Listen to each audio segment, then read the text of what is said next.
Hello Warhammer Explorers. Before we dive in, hit subscribe so the next transmission isn't lost to the warp. Every click tells me to keep building this universe with you. 1. If SCP-2317 arrived in Warhammer 40K, Doctor Helena Mirek stands before the 7th lock and knows they are out of time and out of worlds. She chooses the only path left. Send SCP-2317, the Devourer of Worlds, away from her universe instead of letting it eat her home. Her method is a stolen prototype gate coil wired into the ancient door, a mix of physics and ritual that links the lock to another reality she has seen only in nightmare dreams. The cost is clear in her bones, her life, her soul, and the fact that the Devourer will still feed, just not here. She speaks the final words, turns the key, and the door and the giant behind it fall screaming through a tear in space into the Warhammer 40K galaxy. The sky over Hive World Bastion 6 splits like glass under a hammer. Workers in the upper Hive spires drop their tools and stare through tall, dirty windows. The blue of the upper atmosphere twists into a bruise of purple and black. Lightning crawls sideways across the firmament. Vox speakers, usually filled with work orders, erupt with raw static and the sound of a distant howling wind. Down in the underhive, where people can barely see the sky, the change comes as a deep groan through the walls. Pipes shudder. Dust falls from ceilings. A child covers his ears and screams as every lumen strip flares and burns white, then dims to blood-red emergency glow. The hive feels like it wants to tear free from the planet and float away. On the command spire, high above all of this, the windows are not dirty at all. Lord Governor Lucia Morn of Bastion 6 stands before a wide, armoured viewport. She keeps her hands flat on a brass rail as the sky above her world twists into a vortex. Her officers move around her, shouting into vox beads, reading Auspex displays, passing data slates. She hears them, but does not look away from the heavens. "Report," she says. Her voice is calm, but her jaw is tight. "Unknown spatial anomaly in high orbit," a Navy liaison officer answers. "No warp signature, no known Xenos pattern. Gravity flux across the outer atmosphere." He swallows. "Madam Governor, it looks like a door." As they watch, a shape pushes through the wound in the sky. It is not a ship. It is not a station. It is something older. A ring of black stone, larger than a city, grinds into being above the world. In its center hangs a door of dark, weathered wood, bound with iron bands the size of cathedral towers. Chains thicker than macro cannons coil out from the door. They vanish into a haze of shadow that holds the shape of something even bigger, something half hidden, like a continent-sized figure curled behind that door. Every sensor on the planet screams. Gravity spikes and dips. Seas on the far side of the world surge against their shores. The upper spires sway like trees in a storm. People fall to their knees without knowing why. Some pray to the God Emperor. Others just stare, their minds trying and failing to make sense of the scale. Above the black ring, in the ragged tear in space, there is one more shape. A lone human form hangs in the air, surrounded by threads of pale blue light that anchor her to the door and to the empty void around it. She is small against the cosmic machine behind her. She is larger than any human has a right to be. Helena feels the new universe like a punch in the chest. The warp roars behind the stars in this place. It is a storm made of thoughts, rage, and never-ending war. It claws at her mind, screaming for attention, for purchase. She forces it back and tightens her grip on the chains that bind the Devourer. "Breathe," she tells herself. "Secure, contain, protect." That has always been her motto.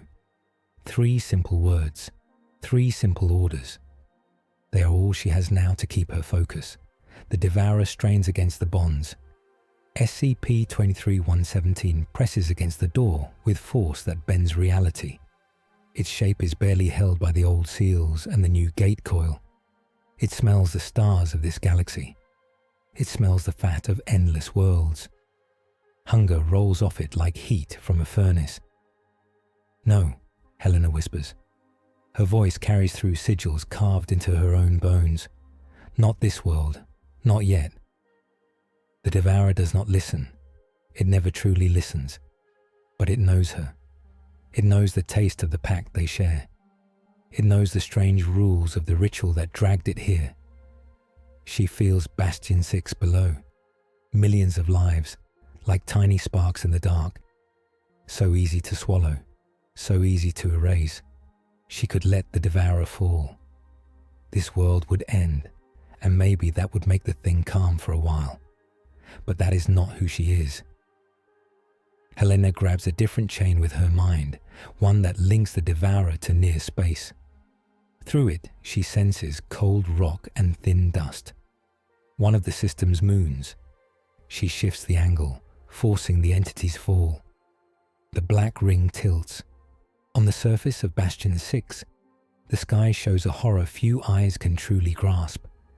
The vast door and the shadow behind it begin to drift away from the planet. The moon above, pale and scarred, drifts toward the ring instead. In orbit, aboard the Imperial Navy cruiser His Will Unbroken, Master of Vox Jaren Hask grips his console. "Grav readings off the scale," he shouts. "Lord Captain, the moon is changing course." Lord Captain Darius Vale does not swear. He only stares at his holodisplay as the symbol for Bastion 6, that outer moon, bends out of its orbit like it is on a string. "That is impossible," he says, "unless the laws of physics just broke." On Bastion 6, people who can see the sky watch as their moon falls toward the door in their sky. At first, it is slow. Then the pull increases. The moon cracks. From Helena's point of view, the moon is a fragile egg. The Devourer's hunger slams into it. Stone splits. Mountains tear free and stretch toward the ring. The moon begins to fall apart, each piece tumbling and twisting as it is dragged into the gate. Helena screams as she forces the angle wider, away from the planet's center of mass.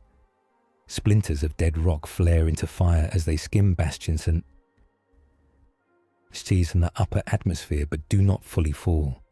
Instead, they spiral up and into the opening maw. The Devourer eats. It cannot help itself. It is what it is. Whole miles of stone vanish into the darkness behind the door, gone in seconds. The hunger relaxes, only a little. Helena feels the pressure on the planet ease. She has saved a world for now. She has killed an entire moon to do it. Her muscles lock from the strain. Blood runs from her nose and ears, then floats away into vacuum as tiny red beads. "Stable," she gasps. "Almost stable." The black ring steadies in high orbit. It still pulls. It still warps the sky. But it no longer drags Bastion 6 out of its path. The moon is gone. On the surface, there is silence. Children who had traced that moon's path across the sky every night of their short lives now look up and see only darkness. The Hivers do not know why the world did not end. They only know that something is wrong in a way their bodies can feel. Governor Morn exhales for the first time in what feels like minutes. "What was that?" she asks. No one answers at first. Then a new voice cuts through the command deck, sharp and hard. "Heresy," the voice says, "at the scale of stars." An older man steps out from a shadowed alcove near the command throne. His carapace armor is plain but heavy. And the Chartikiziagichan Aansili symbol, the sigil of the Inquisition, hangs from a chain at his neck. Inquisitor Varro of the Order Malleus, gives the sky a cold, thoughtful look. "Signal to all Astartes and planetary defense assets," he orders. "We have witnessed a manifestation of an unknown warp-born anathema. This is an enemy of mankind, scale, apocalyptic." Governor Morn turns to face him. "Inquisitor Varro," she says, "you saw it tilt away. You saw it spare us. Someone did that." Varro's eyes do not leave the swirling wound in the sky. "Or something is choosing the order in which we die," he replies. Helena drifts. Her body is half astral now, half anchored. The Foundation's tools are broken. The old rituals have been stretched into a new universe. The chains she commands glow a soft, fading blue. She feels the Devourer coil around the dark space behind the door, calmer now, but never sleeping. Her heartbeat slows. "Gravity. Normalizing," she mutters. "Orbital path. Barely stable. Door locked. Lock pattern altered, but locked." The gate coil whines. The symbol for contain carved into her left forearm burns. "Secure. Contain. Protect," she whispers again. "Always." Then the warp hits her. It is not like the reality around the door. It is not like the clean emptiness between universes she passed through. It is a screaming ocean of emotion and belief. Demons, like shards of rage and fear, press against the edges of her awareness. They taste the Devourer's hunger and howl with joy. Helena clamps down on her mind. "Not yours," she growls. "He is bad enough. You do not get him too." She pushes the warp back with the same chains she used to grip the Devourer. Runes flash in the dark. Old words of power, Sumerian, Latin, things from dead universes, form a cage around the door. The warp seethes, but does not yet break through. A bright flare of pain runs through Helena's chest. She looks down and sees a crack of light there, where her heart should be. "That's new," she says weakly. The strain is too much. Her body stiffens, then falls. She hits something solid. The world goes black. Her last sensation is of falling, not through space, but down through atmosphere, wrapped in a shell of glowing air. Somewhere far below, a city and its people are waiting. Mara, a factory worker on level 312 of Hive Bastion, is not supposed to look up during work shifts. The machines are dangerous. The foreman is quick with punishment. But when the sky screams, even the foreman looks up. The ceiling shakes, panels fall, alarms wail.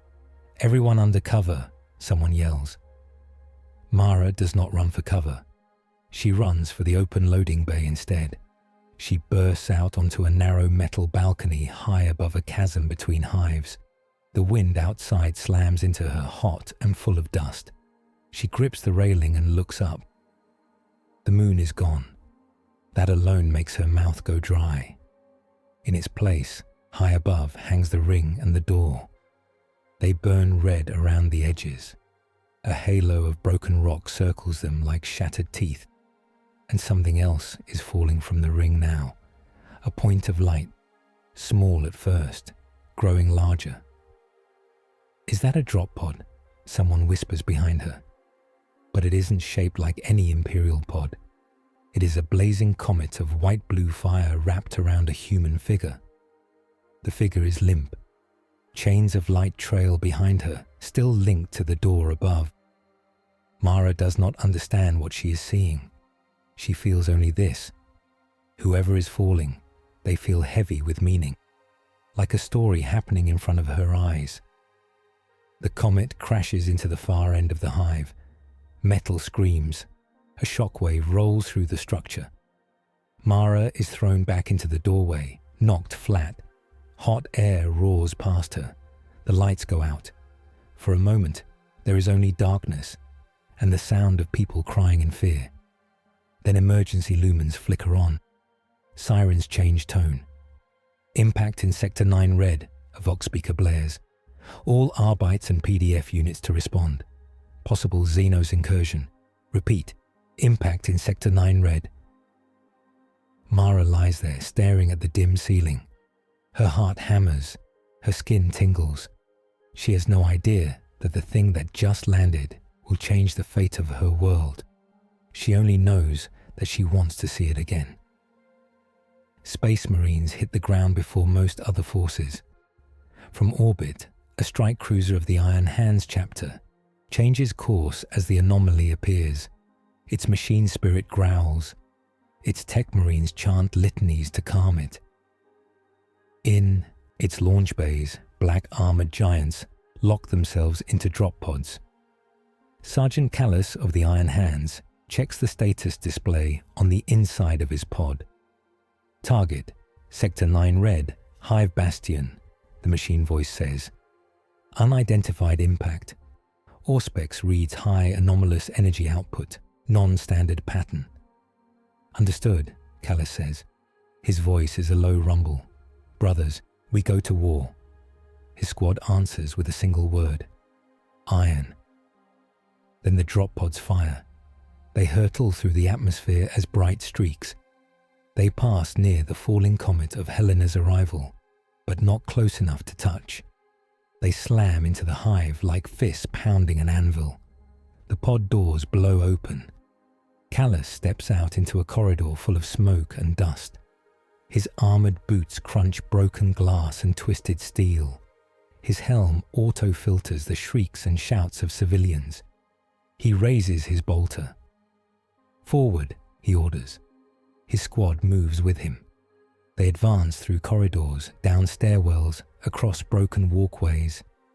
They pass wounded workers and dead bodies crushed by fallen beams. Callis notes the civilians, but does not stop. He is not here to save everyone. He is here to kill whatever just hit his area of operation. He rounds a corner and sees the crater. The floor of the hive has been punched inward for tens of meters. Molten metal cools in strange, glassy waves. At the center, in a shallow hollow, lies a human body. It glows faintly. Helena blinks against the haze. Her lungs burn. Her back is one big bruise. She feels like she fell down a mountain. She tries to move and the chains of light tug at her heart. Still, here, she croaks. A shadow falls over her. She looks up and sees a giant. Black armor, cables for veins, a metal hand. A white skull mark on one shoulder, an iron cog on the other. His face is hidden behind a helm shaped like a knight's visor. To Helena, from a world of normal humans, this is terrifying. To a viewer who knows Warhammer 40K, this is clear. Adeptus Astartes, a space marine, a transhuman warrior of the Imperium. Identify, the giant says. His voice is amplified and cold. Helena coughs. Dr. Helena Mirek, she says. Site 347, SCP Foundation. Warden of SCP-2317. I just saved your... She looks around at the wrecked hive level. Your, very large building? The space marine tilts his head. These words are unknown, he says. Foundation, SCP. Your armor is not Imperial. Your aura is... wrong. He can feel the warp around her. His chapter trains for this. He senses the chains of power tied to her heart. He senses the huge shadow far above, coiled behind the door in the sky. He raises his bolter. Sergeant Callis, a new voice cuts in over his helm vox. It is Inquisitor Varro. Hold fire. I want this witch alive. Callis pauses. As you command, he says. He does not lower the bolter much, only a fraction. Helena sees the gun, sees the way the Space Marine's hand does not quite relax, and understands at once. These people are not her foundation. They do not have containment teams. They have warriors and priests. She raises both hands slowly. Look, she says. I know how this looks. Strange woman falls from glowing death door in sky. Bad first impression. But I am keeping that thing from eating your planet. So maybe we talk first? Callus does not answer. He does not do much talking. Two more shapes step up behind him. One is a woman in worn but well-kept carapace armor, with a sash of authority and a pistol at her side. Governor Morn has come down in person, because she believes leaders must see threats with their own eyes. The other is Inquisitor Varro. He carries no visible weapon bigger than a pistol, but the air around him feels hard. His eyes are old and sharp as blades. Helena looks at them and feels outnumbered. Secure, contain, protect, she mutters under her breath. Right. New world. New people. Same job. Governor Morn looks down at Helena. You fell from the sky, she says. You bent our moon out of its orbit. And something that looks like a god is waiting behind a door up there. Her voice is steady. Explain yourself. Helena licks dry lips. That thing is SCP-2317, she says. Back home we called it the Devourer of Worlds. It eats planets. It was going to eat ours. I sent it here instead. I'm holding it in place and pointing its mouth away from your world. Varro's eyes narrow. You brought a world eater to Imperial space, he says softly. And you are proud of this? No, Helena snaps. I hate this. But if I had not moved it, my Earth would be gone now. Billions of lives. Maybe I just moved the problem and doomed you instead. But at least I bought time. Varro's lips thin. Helena feels the weight of that choice as she says it. She hears, in her own voice, the cruelty hidden inside her motto. Secure, contain, protect. Protect who? At what cost? She forces herself to meet his gaze. I will help you keep it contained, she says. I swear it. I know its logs. I know its hunger. I am bound to it. I can steer its feeding a little. We can find dead worlds, empty rocks. I will not let it eat your people if I can stop it. Governor Morn studies her. You saved Bastion 6 from being crushed, the governor says. I saw the trajectory data. You forced the moon into its mouth instead of letting it fall on us. Helena nods weakly. At the cost of the moon, Varro says. At the cost of a resource, a symbol, and the balance of this system's tides. We do not yet know the damage that will cause. Would you rather your hive was dust? Helena snaps. Her voice echoes off the broken walls. Civilians nearby flinch. Callus's finger twitches on his gun's trigger, but he does not fire. Varro's eyes flash. This is not a simple choice between one world and one moon, he says. You have invited a new god into our sky. You have altered the pattern of the warp. Such acts are the seeds of heresy. Governor Morn lifts a hand. Enough, she says. Debates can wait. We live because she acted. She is a prisoner, or an ally, or both. She looks at Helena. You say you are bound to that door, that you can steer it? Yes, Helena says. But there is a cost every time. It hurts me. It strains the locks. And this universe's warp makes everything worse. Varro glances up, as if he can see the warp from where he stands. The anomaly in orbit is already drawing attention, he says. My astropaths report a new echo in the Imperium, a beacon of hunger. The powers of chaos will smell it. They will come. Helena frowns. Chaos, she asks. Demons, Callus rumbles. Warp spawn, traitors, the eternal enemy of mankind. Helena thinks of the things she felt scratching at the edges of her mind. Oh, she says quietly. Them. Varro looks back down at her. You will come with us to the command spire, he says. We will decide what to do with you there. If you try to flee, or if that thing in the sky moves closer, the Iron Hands will put you down. Helena wants to argue. She wants to say that she has done enough, that she could leave, that she has already given everything. But she cannot leave.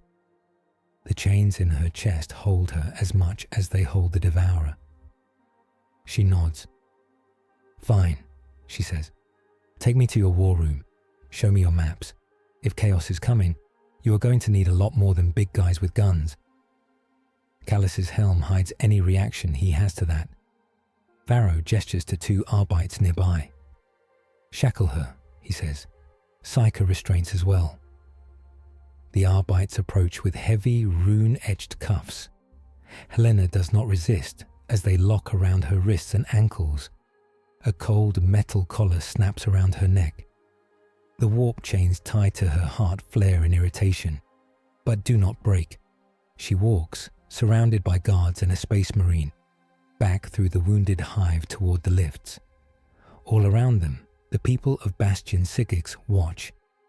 Some look at Helena with fear, others with hate. A few, like Mara, who followed at a distance, look at her with something else. Hope, maybe, or the simple fascination that comes when a story lands in the middle of your normal grey life. The command spire of Bastion Sick is a cathedral of war. Gothic arches, tall windows with stained glass images of the Emperor, banners showing long-forgotten victories. In the center sits a raised hollow table, showing the world and its defenses. Officers, tech priests, and messengers crowd the space. Helena stands in the middle of it all, a small figure in a borrowed jumpsuit, wrapped in Psyker restraints. Governor Morn, Inquisitor Varro, and Sergeant Callus stand around the hollow table. The image above the table shows Bastion, Sig, its orbit lines, and the black ring. The missing moon is a gap where a symbol used to be. Helena watches the hollow and swallows. "I did that," she thinks. "I erased a satellite like wiping dust off a desk." Her stomach twists. An astropath, pale and blind-eyed, moves up to the table. "My lords, my lady," he says in a thin voice. The warp echoes have grown louder. A fleet approaches. Chaos Mark. The warband identifies itself as the children of the final star, sworn to the Prince of Excess. They call this a holy feast. Governor Morn's knuckles whiten on the edge of the table. "How long?" she asks. "Hours," the astropath says. "Less, perhaps, if they push their engines." Varro nods slowly. "It begins," he says. Helena steps closer, her chains clinking softly. "These children of the final star," she said. "They worship the warp storms. They worship a chaos god," Varro says. "One of the four great powers of corruption. They will see your devourer as a rival or as a tool. Either way, they will not let us simply destroy or hide it." Helena looks at the hollow. The incoming fleet icons burn red. "This is what happens when you light a beacon," she says. "Predators come." "Then we must decide whether your presence on that beacon is useful," Varro says. Governor Morn looks between them. "Dr. Mirek," she says, "you say you can steer its hunger toward dead worlds, toward empty rocks. Can you use that control in battle? Can you turn it against an enemy fleet?" Helena stiffens. The idea is horrible and obvious at the same time. "I could change its angle," she says slowly. "I could open the door wider for a moment. Its pull would spike. Ships, debris, anything nearby would be dragged in. But it would also strain the locks. If they fail..." She does not finish. The hollow already shows what would happen. Bastion 6, the ring, and the bright, fragile line between them. Varro taps the hollow controls, highlighting the ring. "This weapon is blasphemous," he says. "To feed a demon world, or whatever this thing is, with souls, even those of the enemy, is heresy at the highest level." Governor Morn lifts her chin. "And to die without using every tool we have," she counters. "Is that loyalty or foolish pride?" Varro's eyes flash. "Loyalty is obedience," he says. "We do not break the Emperor's laws to save our own lives." Helena folds her arms as best she can in the shackles. What are his laws on giant door to hungry cosmic entity falls into your sky? She asks. I am guessing your holy handbook does not have a page for that. Callus gives the smallest snort through his helm filters. No one else reacts. Governor Morn presses on. We will not feed our own people to it, she says. Not if there is any other way. But enemy ships. She points at the red icons. Traitor marines, demon engines. If we can drag them into that maw instead of letting them bombard our world, we must consider it. Varro's jaw tightens. This is the edge of a cliff, he says. Today you use it only on traitors. Tomorrow, on rebels who question the tithe. Next year, on any world the administratum finds inconvenient. We do not win by becoming monsters. Helena sighs. In my world, we had a rule, she says. Secure, contain, protect. We protected as many as we could, even if it meant doing things that felt cold. We locked away threats. We lied.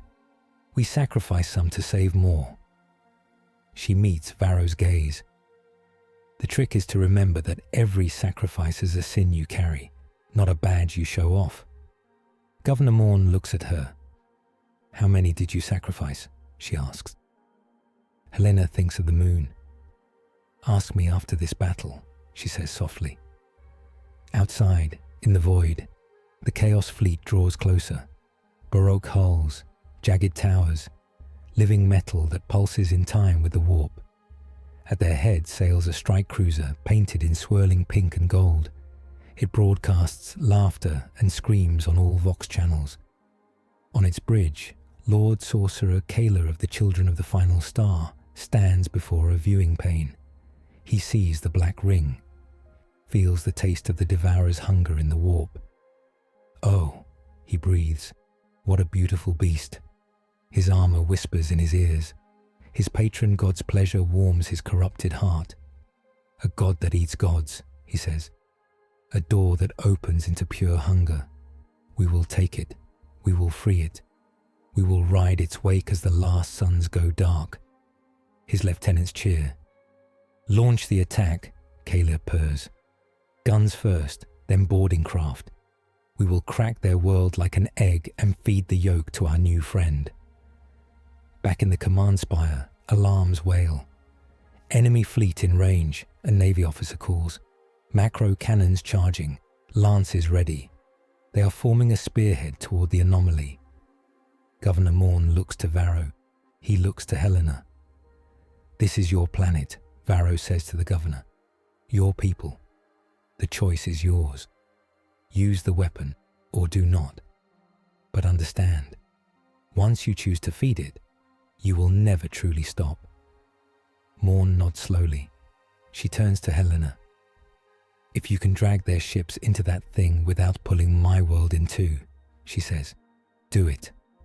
We will pray for forgiveness later. Right now, we must survive.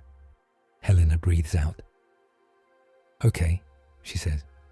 Okay, then here is what I need. She steps closer to the hollow and points. Bring some of your ships between the ring and the chaos line, she says. Not too close. I need their mass to shape the pull. When I open the door, everything behind them will feel the draw stronger. Think of them as anchors. She smiles crookedly. Very big, very expensive anchors. The officers blink. Varro narrows his eyes. You speak as if gravity is clay, he says. In my job, reality is clay, Helena says. Sometimes it breaks. The trick is to decide where the cracks go. Governor Morn nods to the Navy liaison. You heard her, she says. Signal the fleet. Move our cruisers into anchor formation. Prepare for non-standard gravitational event. The officer hesitates only a heartbeat before saluting. Yes, my lady, he says. Helena closes her eyes. She sinks her awareness up, along the chains in her chest, past atmosphere and steel and empty air. She rises into the cold void, into the halo of broken stone around the ring.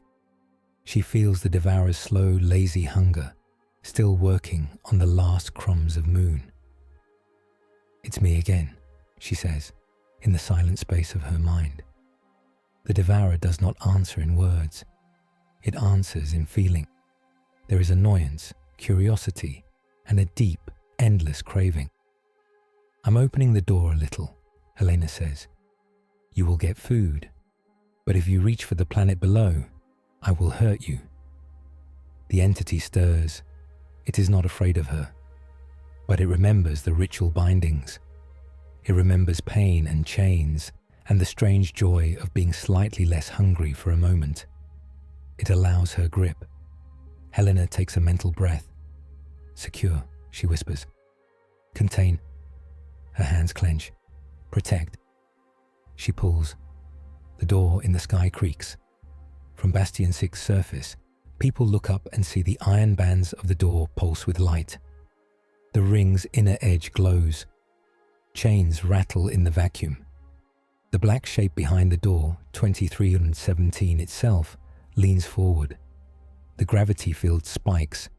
Chaos ships in the front ranks feel an invisible hand grab them. On his bridge, Lord Sorcerer Kalia stumbles. "What?" he begins. His ship shudders. The viewing pane shows the black ring swelling, filling his vision.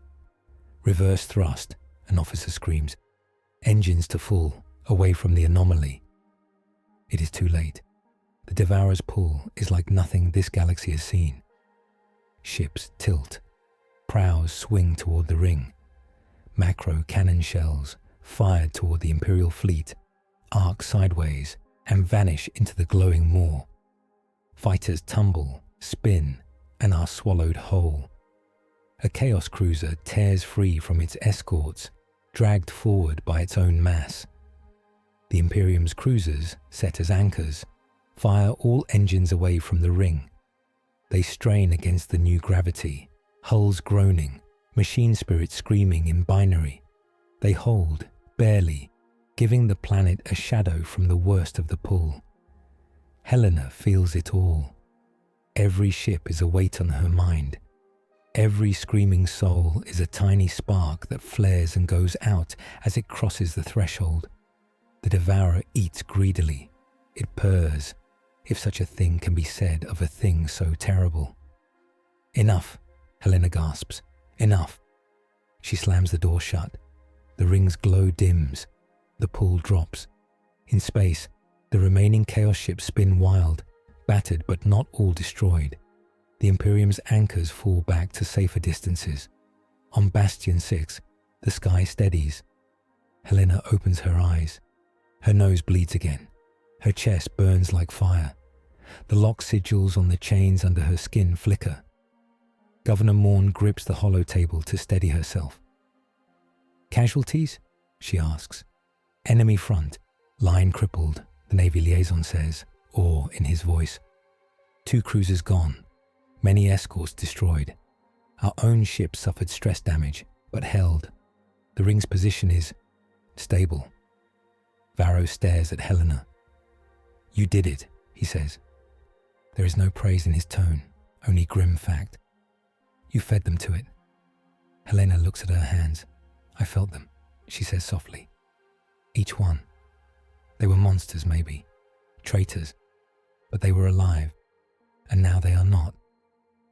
Governor Morn's face is hard. "You saved my world again," he says. "If they had bombarded us instead."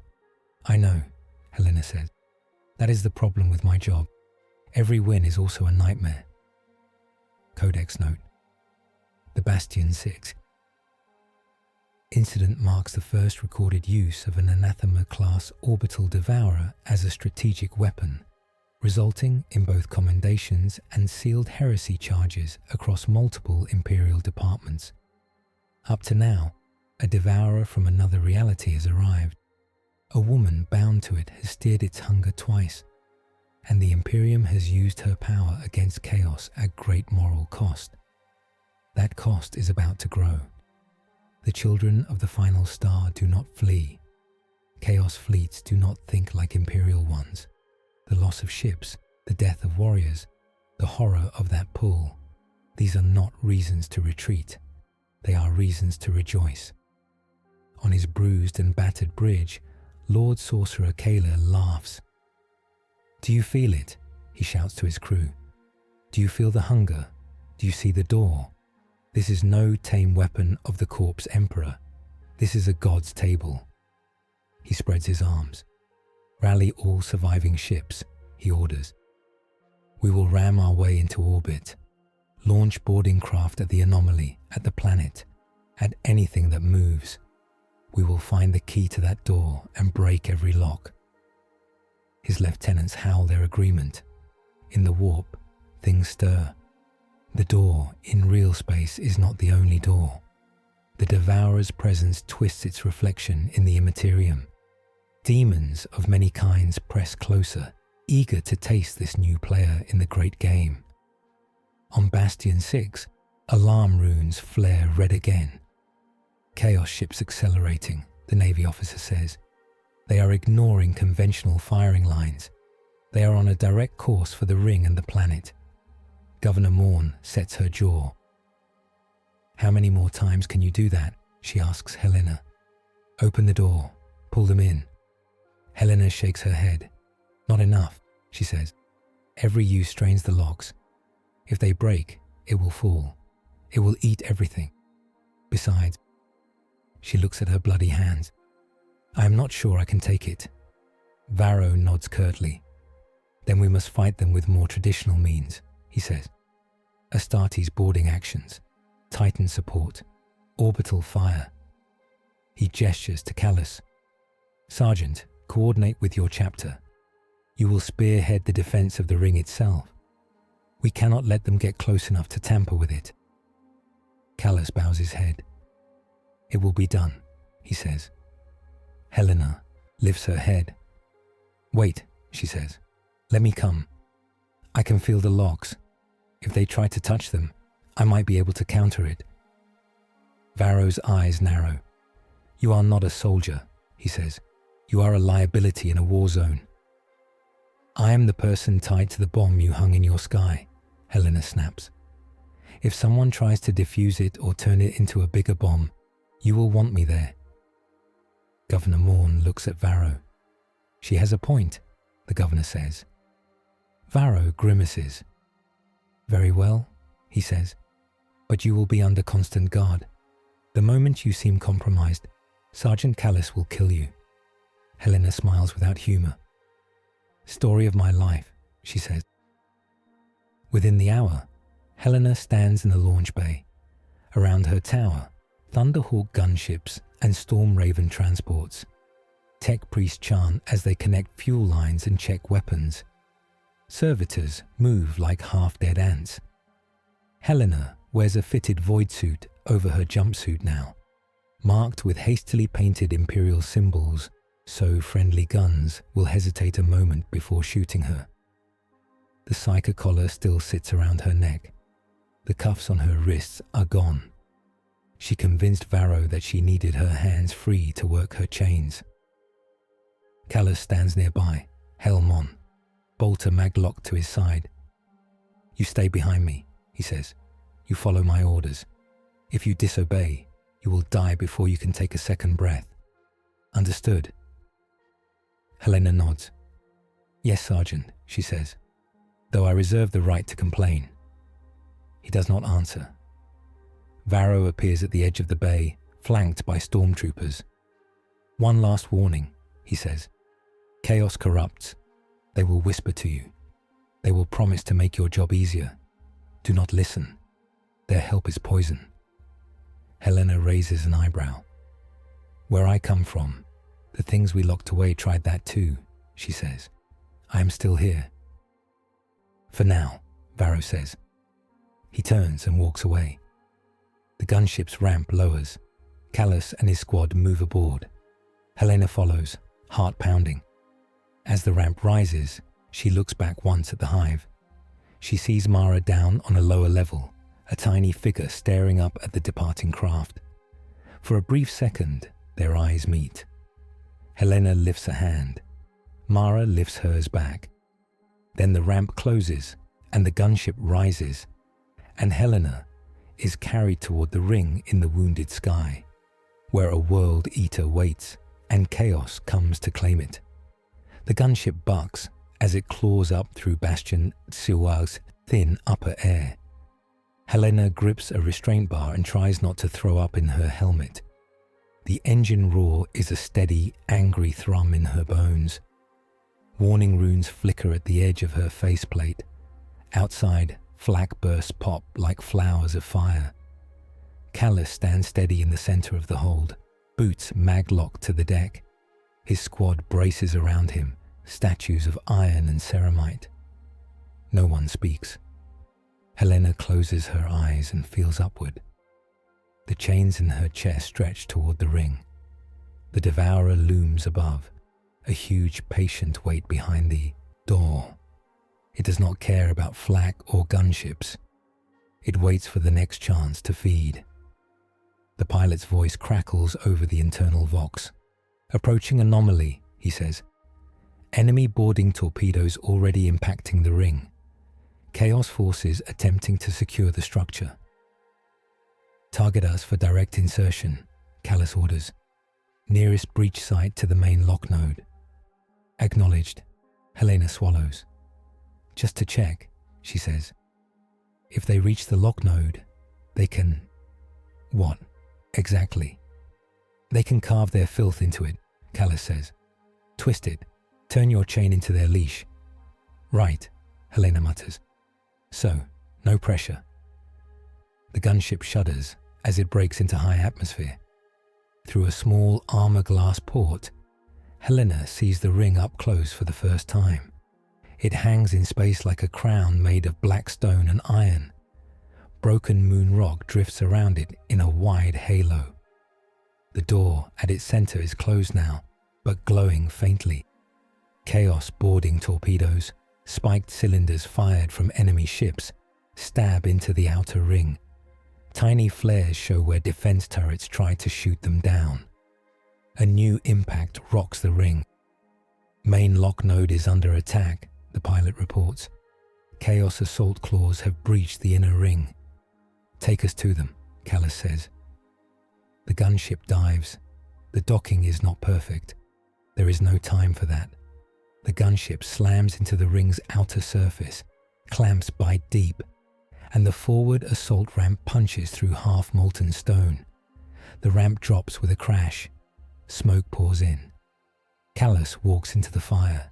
Bolter fire flashes. His squad pours out with him, weapons roaring. Chaos Marines in twisted armor turn to face them.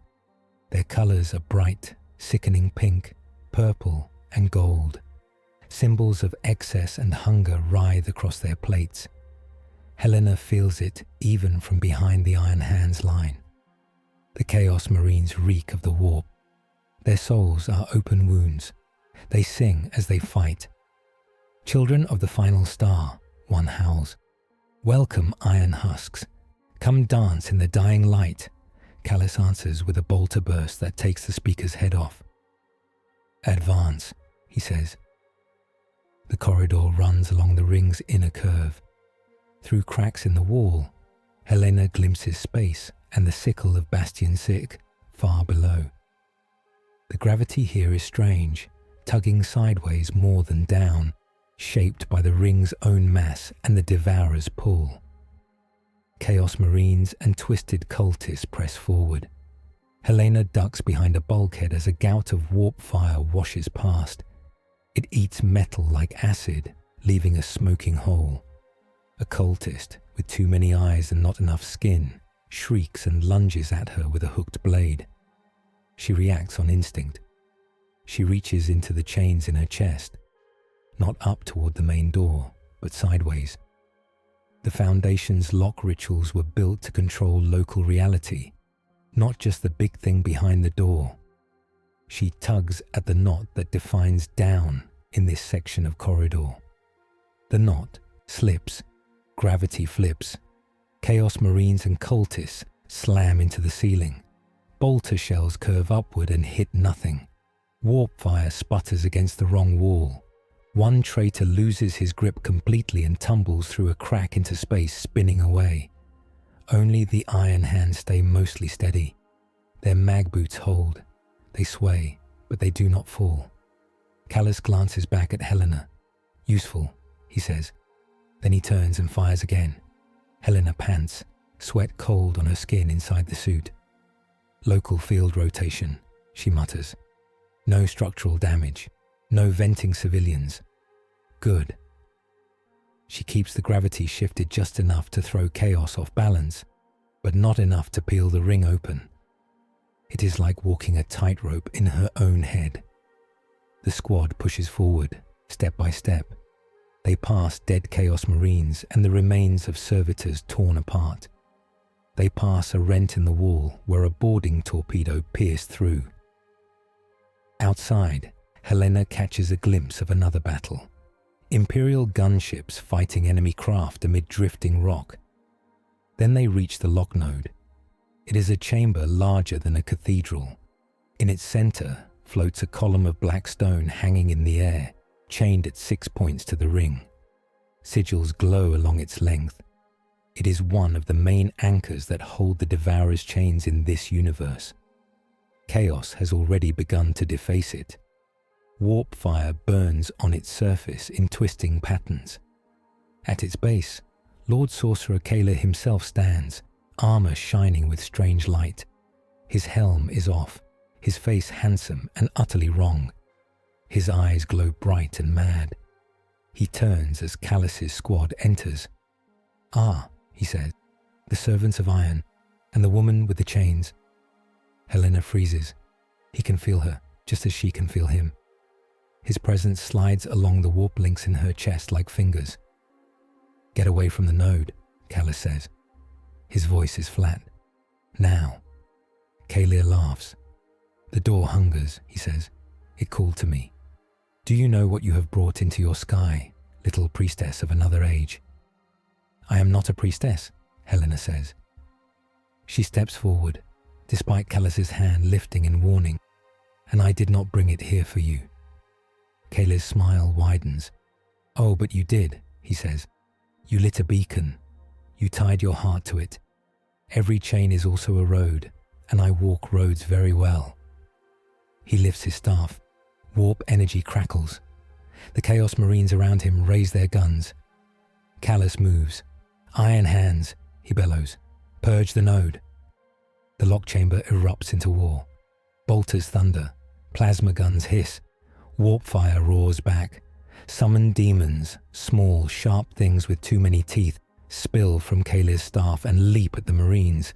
The iron hands wade into them with chainswords and metal fists. Helena pulls at gravity again. She twists the field in tight bubbles now, around specific targets.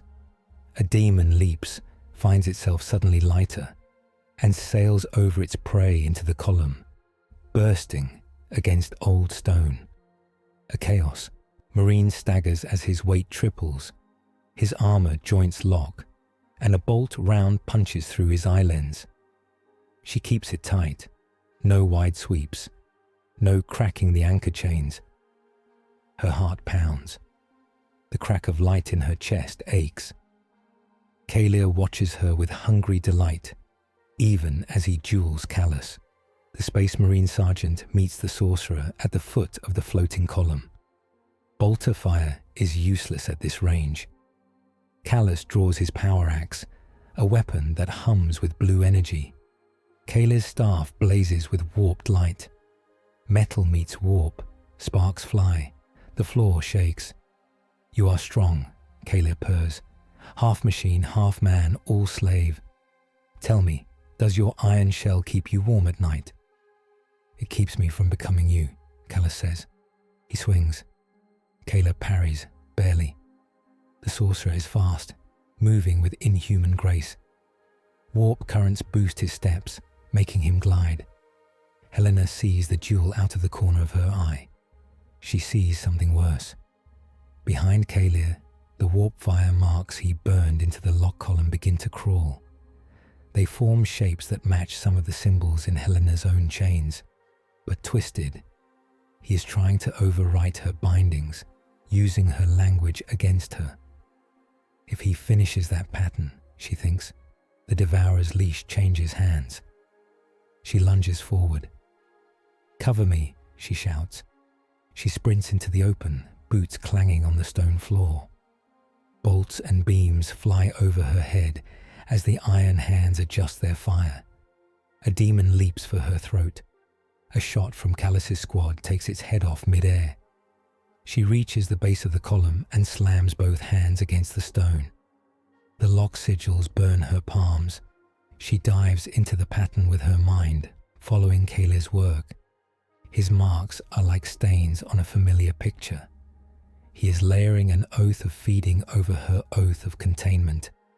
If he finishes, every time she pulls the door, he will decide who is eaten. "Not yours," she snarls. She pushes back. Her own sigils brighten.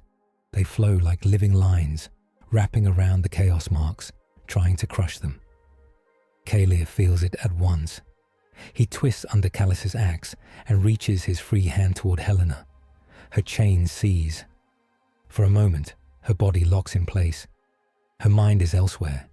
She stands in a space that is not the lock chamber. It is a grey void full of doors. Kalia is there, and so is the Devourer, a shadow bigger than thought. The sorcerer smiles at her. "Why fight me?" he asks. "We want the same thing. We both love the edge between safety and ruin. We both stand at doors and decide who passes. I can show you how to do it with joy instead of guilt." Helena's stomach twists.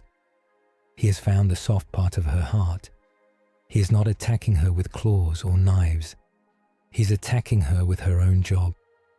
"I do not love this," she says. "I endure it." He steps closer. "You lie," he says gently.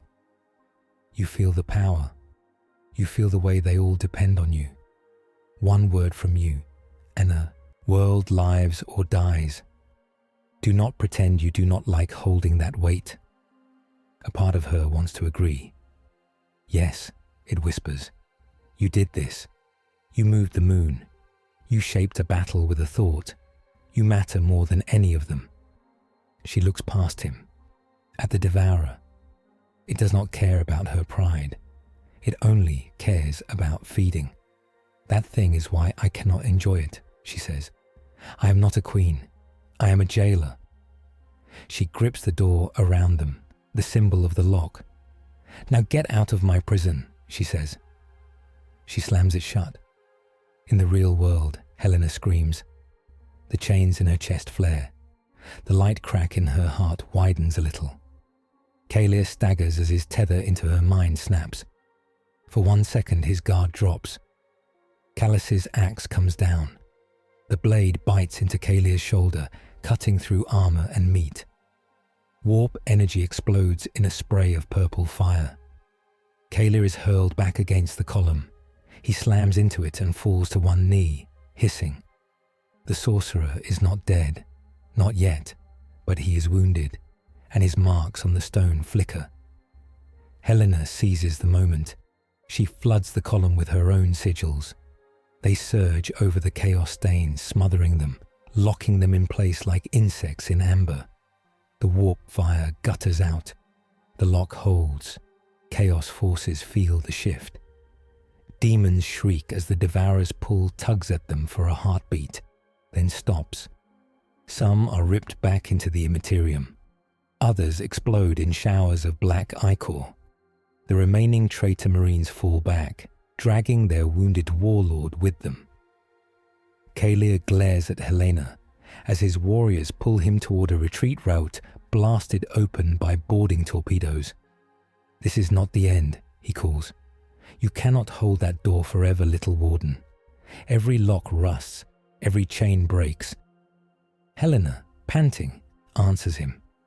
"I know," she says. "That is why people like me exist, to fight the rust, one day at a time." He laughs as his warriors haul him away. "It will be a pleasure to break you," he says. Then he is gone, swallowed by smoke and warp light, as his forces trigger a teleport recall. The lock chamber falls quiet, except for the hiss of cooling metal and the drip of something burning out. Callus lowers his axe. Chaos forces in this sector are in retreat, a Marine reports. Ring integrity, holding. Enemy casualties, heavy. Helena leans against the column. Her legs shake. Her heart feels like a cracked stone. Her hands throb. "We won," she says. She does not sound happy. Codex note. Lock node Gamma on the Bastion SIG. Anomaly ring is later classified as a Tier Alpha strategic psychometric site due to its proven effect on warp-linked entities and the high risk of dual-use corruption. Up to now, Helena has used her powers in close battle to save the main lock, faced a Chaos Sorcerer who tried to turn her own role into a weapon, and held the line at great personal strain. Now the Imperium must decide what to do with a living key that thinks. The War Council is smaller this time. They meet not in the open command spire, but in a shielded chamber deep within it. The walls are lined with hexagrammic wards, symbols that block warp spawn and psychic spying. Servo skulls drift near the ceiling, recording everything. Governor Morn sits at the table's head. Inquisitor Varro is at her right. A robed ecclesiarchy priest, Father Holden, sits stiffly near Varro, hands wrapped around a rosarius. Callus stands at the back, a silent black pillar. Helena sits on a plain metal chair, feeling very obvious. Her psycho collar hums softly. Her palms are bandaged. Under her suit, the crack of light in her chest still glows, but only she can feel it. "Report," Governor Morn says. Varro nods to Callus. "Sergeant," he says. Callus's voice is flat. "Enemy forces attempted to seize the main lock node on the anomaly ring," he says. "They were repulsed. Primary credit for the defense lies with Dr. Mirek's manipulation of the ring's local gravity field and her restoration of the lock sigils." Father Holden scowls. "You allow a witch to touch such a thing," he mutters. "No wonder the sky bleeds." Helena feels a flicker of anger. "I am not a witch," she says. "I am a containment specialist. In this Imperium, those words mean the same thing," Holden snaps. "You speak to demons. You bend reality. That is witchcraft." "I do not speak to them," Helena says. "I shout at them until they go away." Morn raises a hand. "Enough," she says. "We will not waste time on labels." The fact is, she stopped the Chaos Sorcerer from twisting the lock. Varro's eyes are warned. "Lord Sorcerer Kalia," he says. "Ordo Malleus archives confirm his pattern. He has destroyed 3 worlds in the past 2 centuries. He is not a fool." He looks at Helena. "That he chose to engage you directly in the warp means he sees you as important. That he failed, but survived, means he will return with something sharper." "That connects to our next problem," Morn says. "We must decide how and if we continue to use Dr. Mirek's link to the anomaly in this war." Father Holden leans forward. "We should not use it at all," he says. "We should isolate her, sever her from the ring if we can, and call for exterminatus on the anomaly. Wipe it from the sky with holy fire. Better a dead system than a corrupted one." "Exterminatus means killing my entire world," Morn says quietly. Halden meets her gaze. "The Emperor protects through sacrifice," he says. "We cannot risk this door spreading to other systems." Varro nods, but slower. "If the anomaly cannot be contained, he is correct," Varro says. "We must be ready to cleanse Bastion Sigigs, rather than let a planet eater become a chaos toy." Helena's stomach drops. "You are talking about burning a world to stop the problem I brought you," she says. "I understand the logic. I hate it, but I understand." Morn looks pained. "I will not agree to exterminatus while other paths remain," she says. Halden's shoulders tense. That is sentiment, not faith, he says. It is leadership, Morn snaps. You preach sacrifice from a safe pulpit. I see the faces in the hab blocks. They are not numbers. They are my people. Varro lifts a hand. We are not at that point yet, he says. For now, the question is narrower. Dr. Mirek, how do we use you? Or do we use you at all? Helena takes a breath. I am already used, she says, just by being here. Every time that thing moves, every time the warp sniffs at it, I feel it. I cannot walk away. So the real question is, do you want me to help? Or do you shackle me in a cell until chaos rips me out of your hands? Father Halden snorts. You speak as if we have no power, he says. You have great power, Helena says. Ships, guns, warriors. She nods at Callus. You can kill me. That might even slow the Devourer for a bit. But you cannot unmake the door. You cannot erase the hunger. You can only choose how to stand in front of it. Morn looks at Halden and Varro. She makes sense, the governor says. She may be dangerous, but she is also our only expert. Halden grips his rosary tighter. Her expertise is the problem, he says. She speaks of sacrifice as if it were her duty to choose who dies. That is pride. That is how heretics are born. Helena's voice is quiet. My motto was, secure, contain, protect, she says. It never said judge, but when you lock a monster in a box, you are judging everyone outside the box as more important than what happens to the thing inside. That stain does not wash off. She looks at Halden. I do not enjoy that. I live with it. Varro watches her carefully. You feel guilt, he says. That is something. Guilt is the tax for power, Helena says. If someone enjoys deciding who lives and who dies, they are already lost. Halden opens his mouth to reply, but Varro speaks first.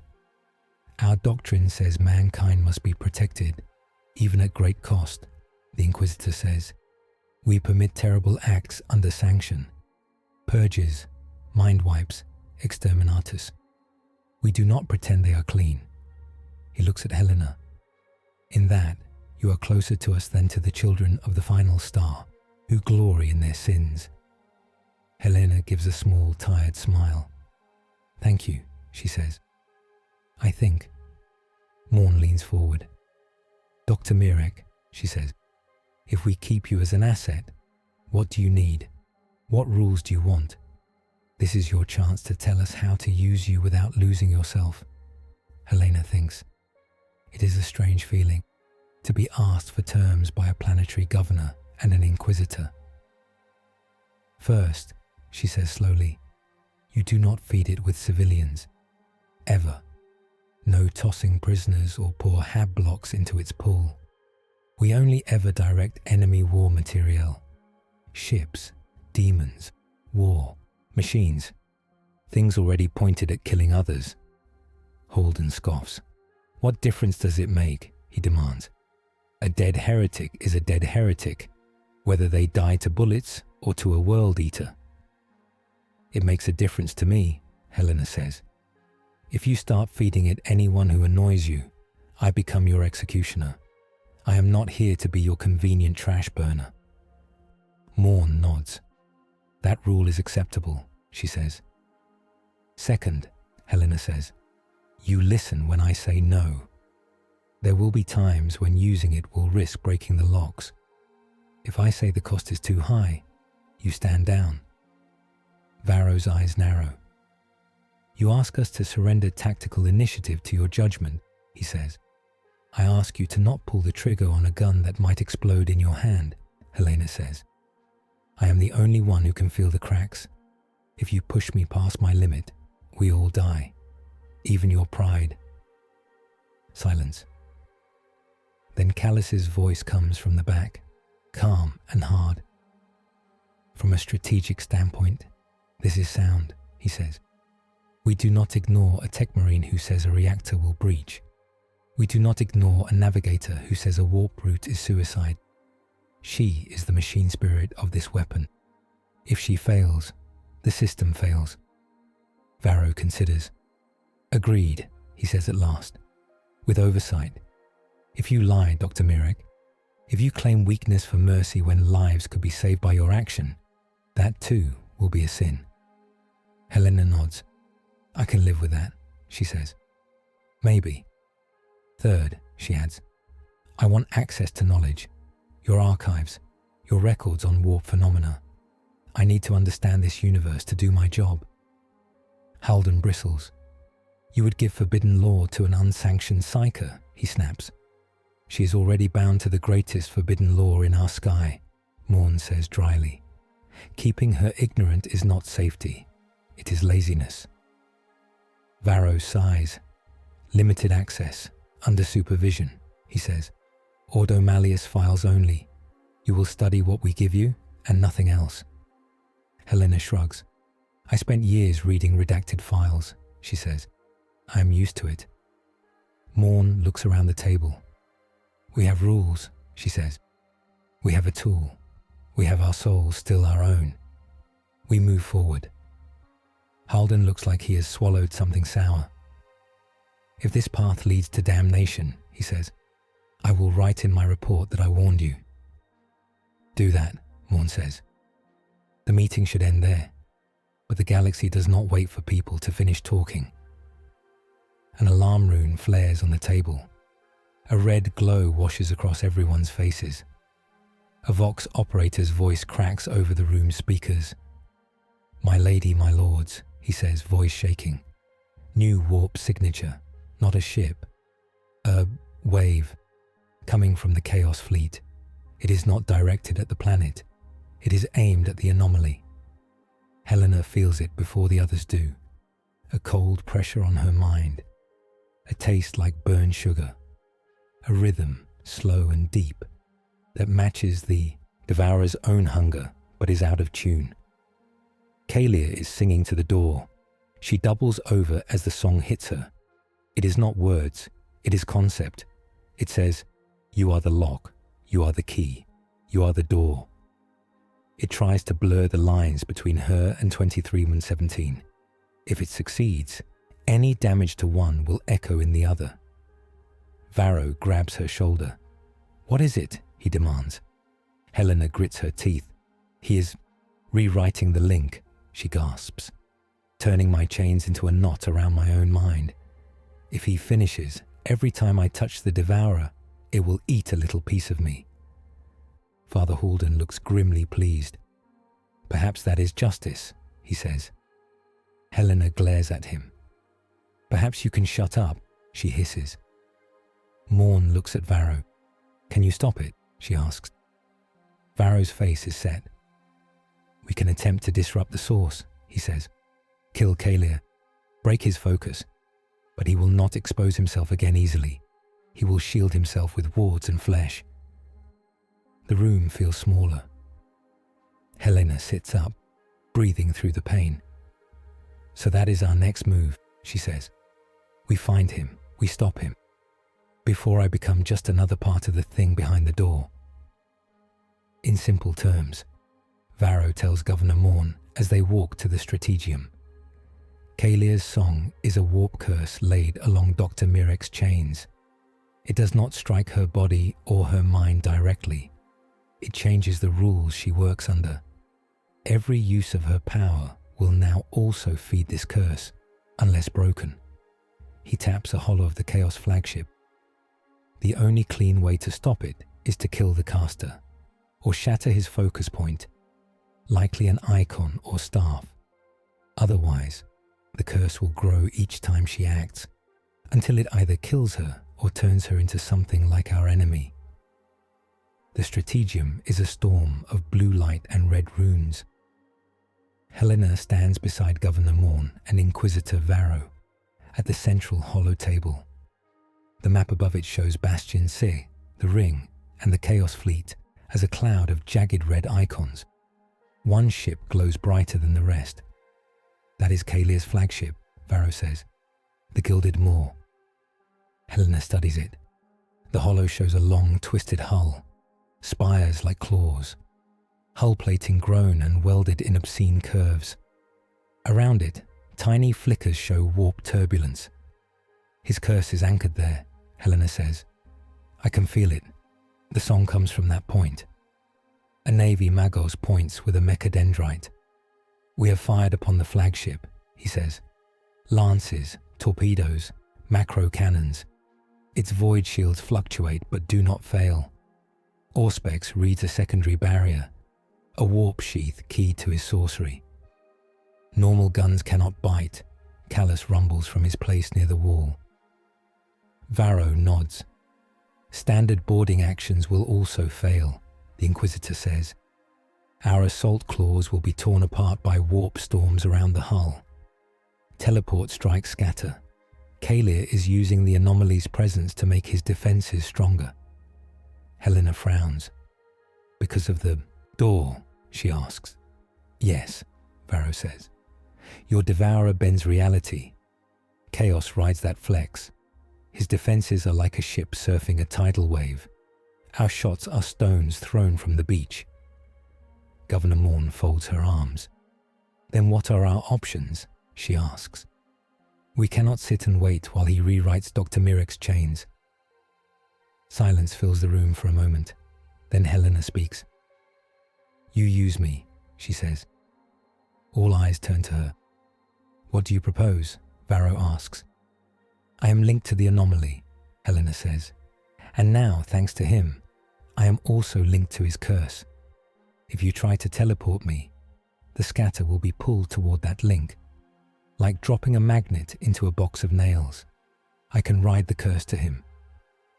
Father Halden makes a choking sound. You offer yourself to his touch, he says. That is madness. It is already touching me, Helena says, voice flat.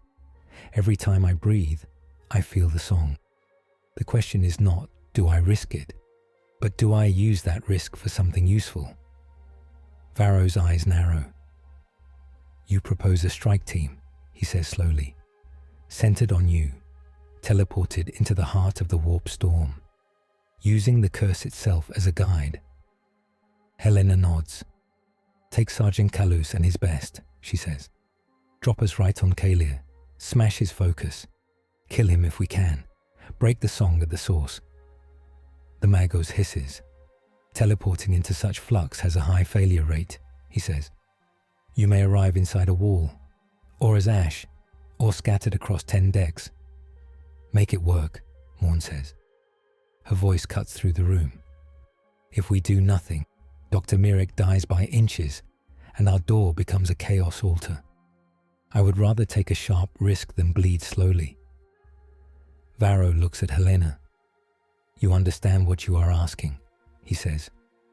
If he twists you further during this strike, you could break. You could become his agent.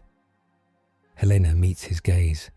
If I sit here and let him sing, I will break anyway, she says.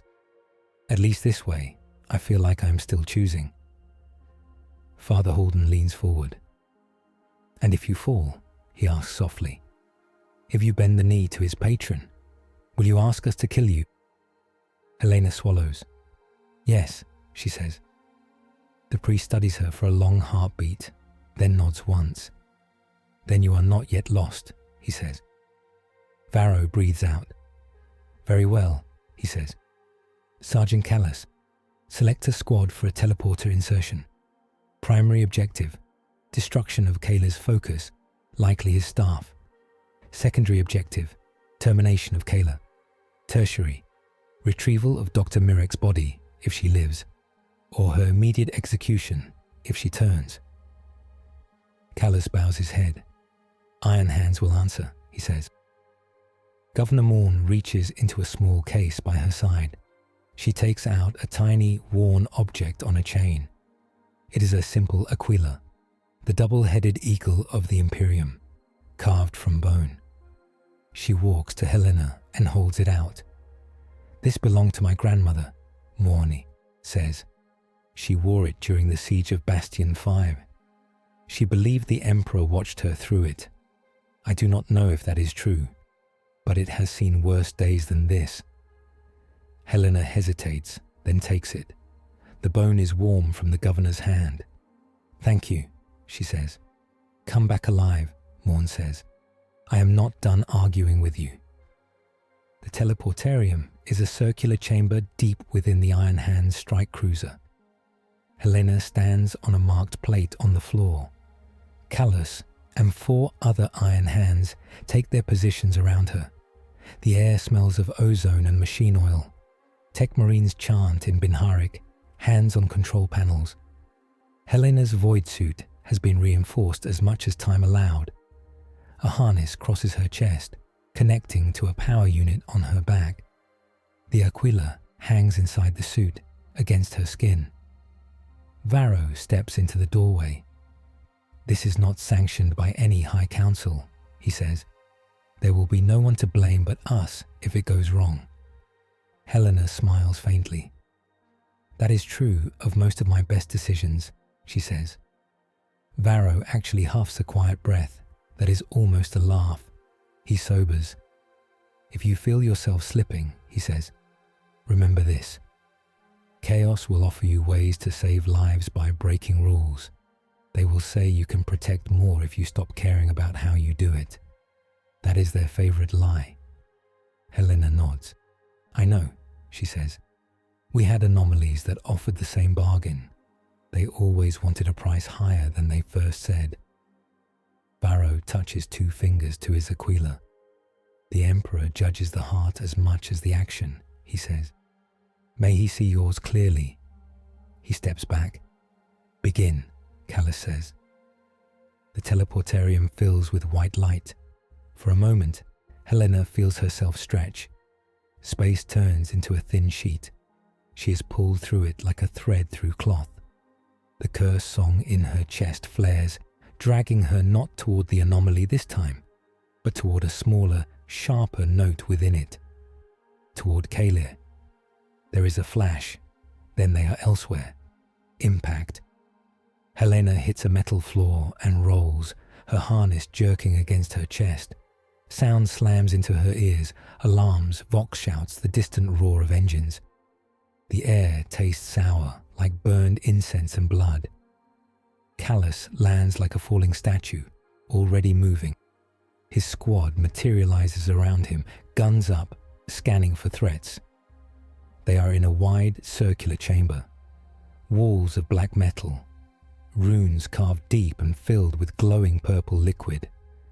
At the center stands a raised dais. On it, Lord Sorcerer Kalir, arms spread, staff planted before him. Helena's stomach drops. They have appeared exactly where they needed to be. Kalir smiles. "Welcome," he says. "I was expecting you." The Chaos Sorcerer's armor gleams with fresh sigils. His wound from the lock node is sealed with a band of fused flesh and metal.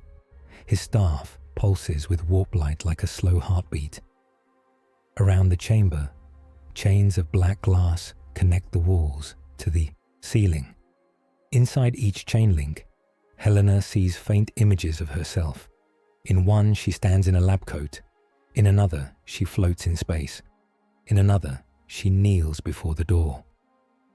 Kalir sees her looking. "Do you like my work?" he asks. "This is your song, remixed. Every choice you've made, every lock you have turned, every life you have weighed.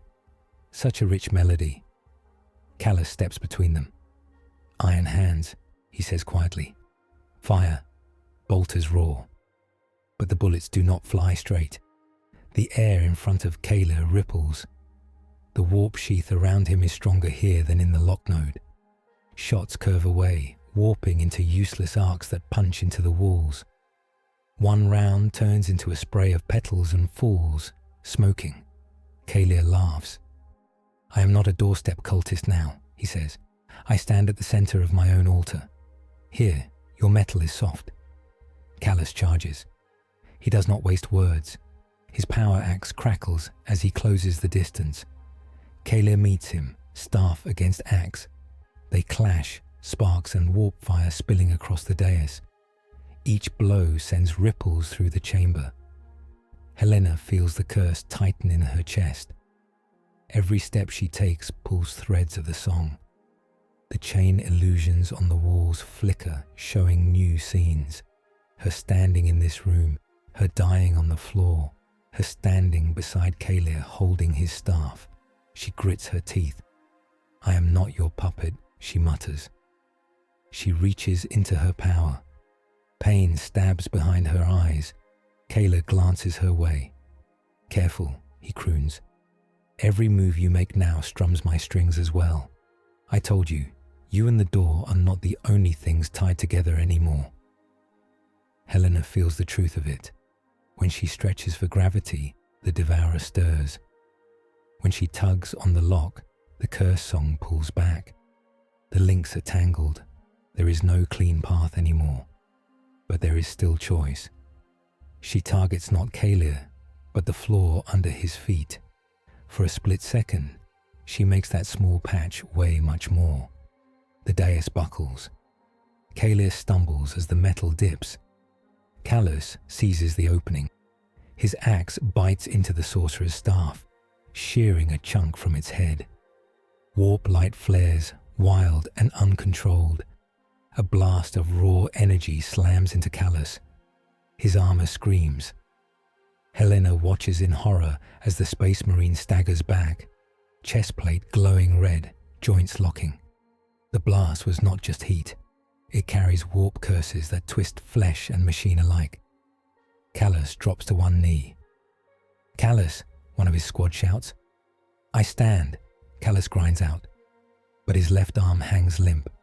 Sparks crawl across his metal hand. Kalir grins.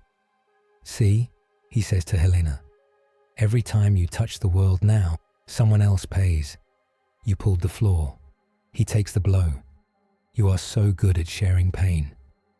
Helena's hands shake. The part of her that keeps tally notes it at once. She hurt a friend to gain a moment.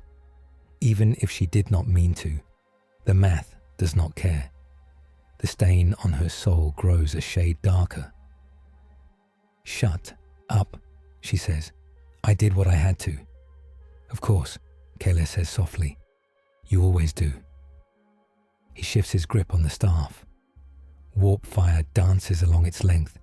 He thrusts the broken head toward Helena. A beam of violet light lances out. She tries to dodge. She is too slow. The beam hits her in the chest, right over the crack of light in her heart.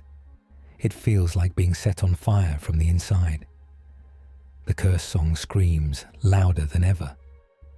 For a moment, Helena is not in the chamber.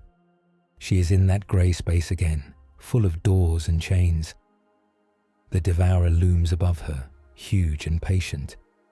Kalir stands beside it now, hand on one of its chains. "You keep pretending this is separate from you," he says. "Lock and warden, door and guard, but look." He gestures.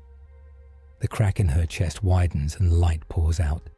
It streams toward the Devourer, forming a glowing strand between her and the thing. On that strand, images flicker.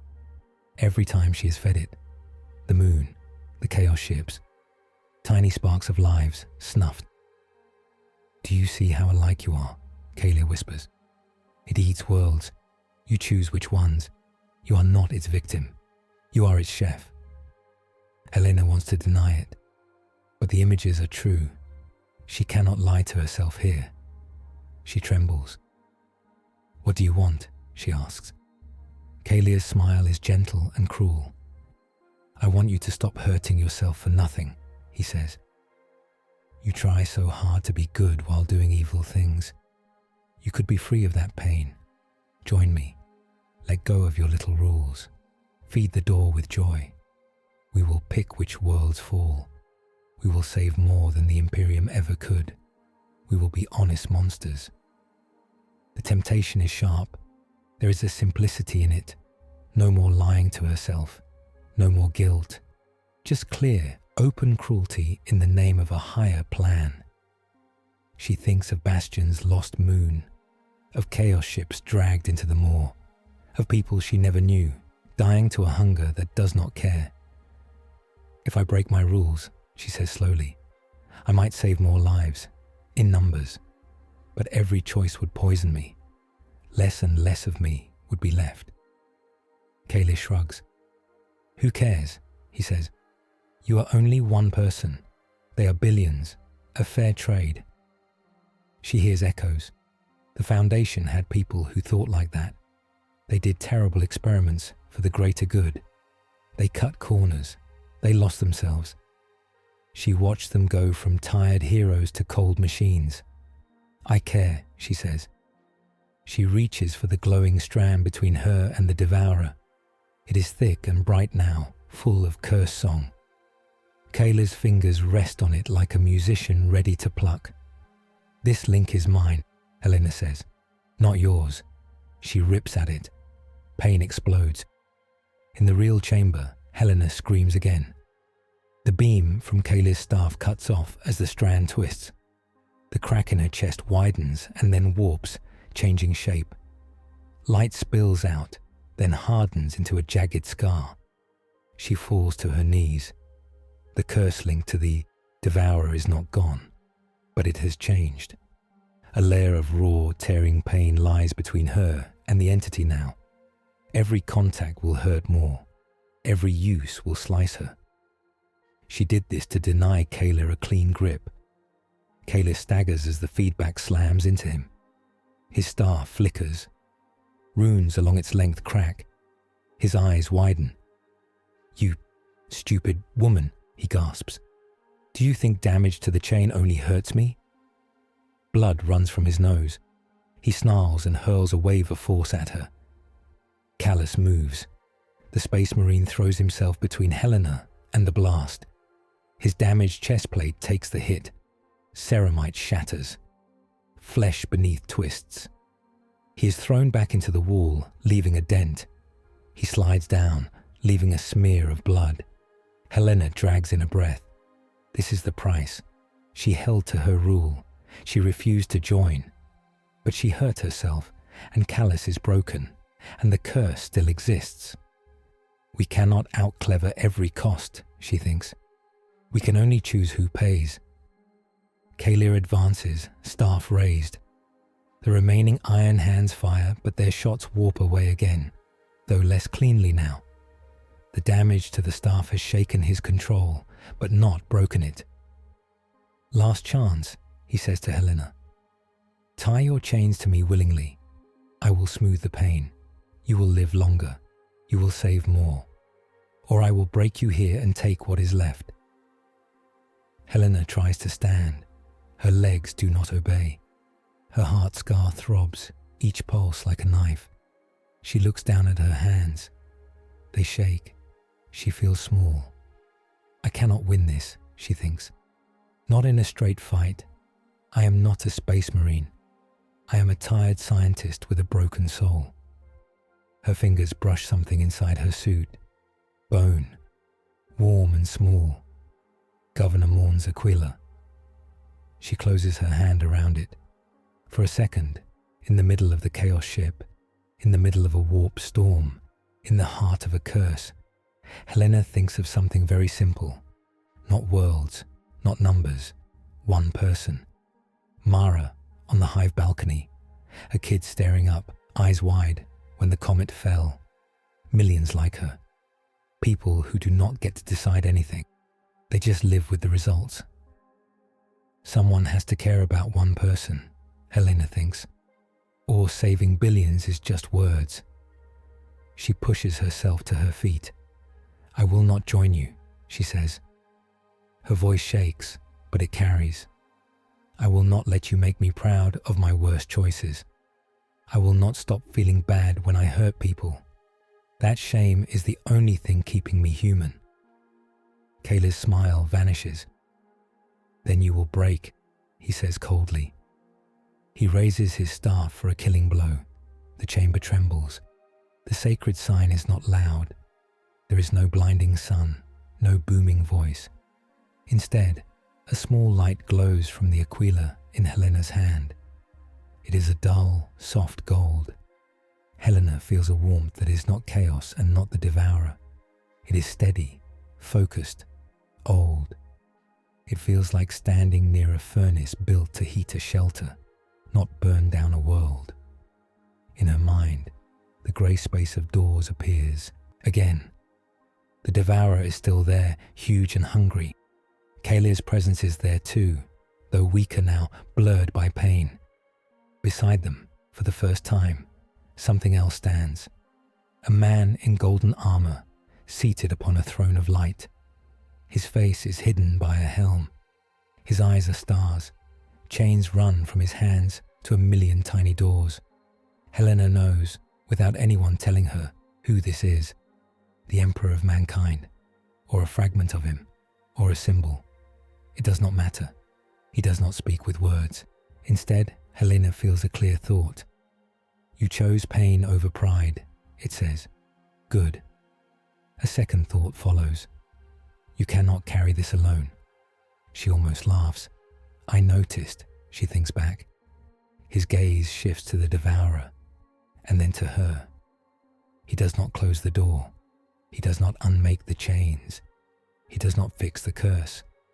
But he does something small and sharp. He places one more chain. Not from him to the Devourer, from him to her. A thin line of golden light, resting alongside her scar. It does not pull. It does not force. It steadies. In the real world, Helena feels her legs firm. Her heart's pain is still there, but it no longer shudders her vision. The curse song is still loud, but there is another note now, quiet and clean.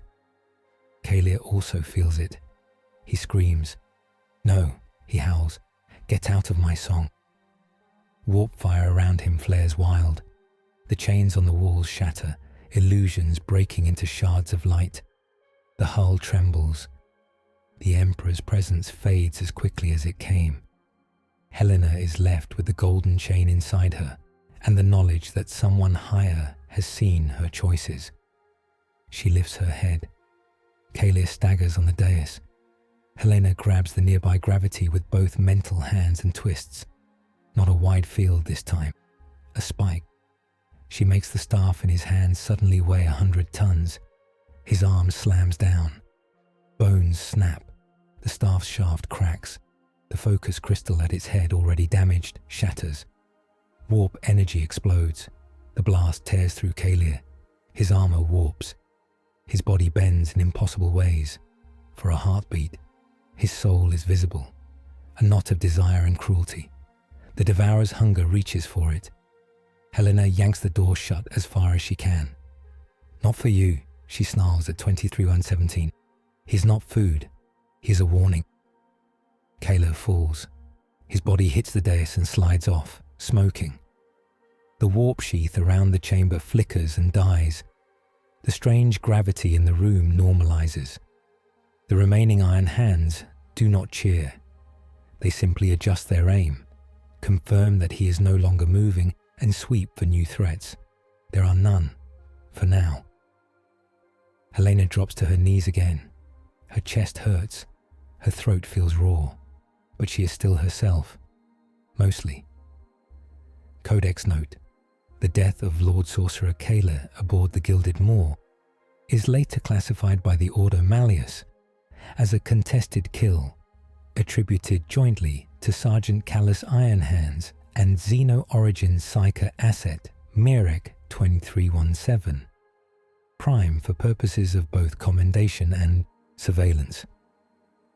Up to now, Helena has faced Kalia in his own sanctum, refused his offer to become an honest monster, taken a curse-deep wound to her soul, and received a small wordless sign from the Emperor that steadies but does not save her. The war outside still burns. Extraction is messy. The Gilded Moor shakes as its warp sheath collapses. Fires spread. Bulkheads slam shut. Somewhere deep in the ship, a reactor overloading alarm howls. Teleport beacon is weak. A voice crackles in Callus's helm. Warp interference remains high. Helena sways. We need to go, she says. If this thing blows near the ring, the shock could jolt the Devourer. Callus limps to her side. He is hurt badly. His armor is cracked open over his chest. Flesh beneath is burned and twisted, but his eyes behind the lenses are still clear. "We move," he says. He signals his squad. They form a ring around Helena and Kaylee's corpse. A tech marine slaps a portable beacon on the floor. "Brace," Callus orders. The world turns to white light again. For a horrible second, it feels like it will never resolve. Warp noise claws at Helena's mind. Her new golden chain hums. The curse song tries to snag them and drag them back. Then they slam into solid ground. They are back in the teleportarium. Helena collapses. Medicae servitors rush in. One checks Callus's vitals. Another moves toward Helena with a syringe. Varro strides into the chamber, flanked by stormtroopers. He looks at Kaylee's body. "Confirmed," he says. "Pattern match." He looks at Helena. She stares up at him, breathing hard. "It hurts," she says plainly. "But I am not him, if that is what you are wondering." Varro's gaze is sharp. "I see no immediate signs of possession," he says. "But your aura has changed." "I know," Helena says. "He tried to turn my chains into his. I broke them instead. Partly. It cost me." Varro nods to the Medicae. "Stabilize her," he says, "but do not sedate. I need her mind clear." The Medicae work. They inject painkillers, but light ones. They seal micro tears in her lungs. They scan the crack of light in her chest, but their machines cannot properly read warp scars. Callus waves away help. "Others first," he says. Varro turns back to the dead sorcerer. "Burn this," he says to a tech priest. "Then scatter the ashes in a star. No relics, no trophies." "As the Inquisition wills," the priest drones. Later, in a smaller chamber, Helena sits alone with Varro and Father Holden. The priest sits farther from her than before. "You have been touched more deeply by the warp," he says bluntly. "Your soul bears a scar that did not exist this morning." Helena nods. "I did it to myself," she says, "to deny him an easy path. I changed how my link to the Devourer works. Every time I use it now, it will hurt more." Holden grimaces. "That pain may be a grace," he says. "It will remind you of the Kali danger." Varro taps a data slate. "Kaylee is dead," he says. "His staff destroyed. The curse song has changed. Our astropaths report that the echo is fainter now. Less directed, but not gone." Helena leans back. "I broke his hand on my leash," she says. "But the knot he tied is still there. Every time I pull, it will try to tighten." Varro's eyes are tired. "You have become something new," he says quietly. "A living key that bleeds. A weapon that hurts itself when fired." Helena snorts. "That is one way to put it," she says. Father Holden folds his hands. "The Emperor touched you," he says. "I can smell it. A faint scent of burnt gold. A sign, not of approval, but of notice." Helena's throat tightens. "He saw me," she says. "Just for a moment. He did not fix anything. He just made it a little easier to stand up." Holden nods slowly. "That is often the way of true miracles," he says. "They do not erase the battle. They give you strength to keep fighting it." Varro looks between them. "Whatever it was," he says, "it changes our problem, but does not remove it. You are no longer just a local asset, Dr. Mirek. Your link to the anomaly, to the Devourer, and now to the Emperor's light, makes you strategically significant at a level above this sector." Helena frowns. "What does that mean?" she asks. "It means," Varro says, "that decisions about you can no longer be made only by a governor and one inquisitor. You must be judged, assessed, and perhaps bound or blessed at the highest level." Father Holden inhales sharply. "You mean Terra," he says. "The throne." Varro nods. Yes, he says. We will send a petition to the Lords of Terror and the High Conclave of the Ordo Malleus. We will request transport clearance for you and for a portion of the Anomaly's ring. Helena blinks. A portion, she asks. Varro gestures to a hollow. The ring is segmented, he says. We can cut free one of the smaller lock nodes. Lock node Gamma, for example, which you already stabilized. If we encase it in stasis fields and surround it with nulls, we may tow it. Slowly. Father Holden looks horrified. You would bring that thing closer to the throne? He demands. Are you mad? Varro's gaze is cold. I would bring a controlled piece to the heart of our power, rather than leave an uncontrolled weapon in a frontier system, he says. On Terra, surrounded by the greatest psycho defenses in existence, under the eye of the Emperor's own guardians, we can better study and judge it, and her. Helena feels a chill. You want to take me and a piece of the door to meet your supreme authority, she says, so he can decide if I should be used, blessed, or killed. Yes, Varro says. He does not soften it.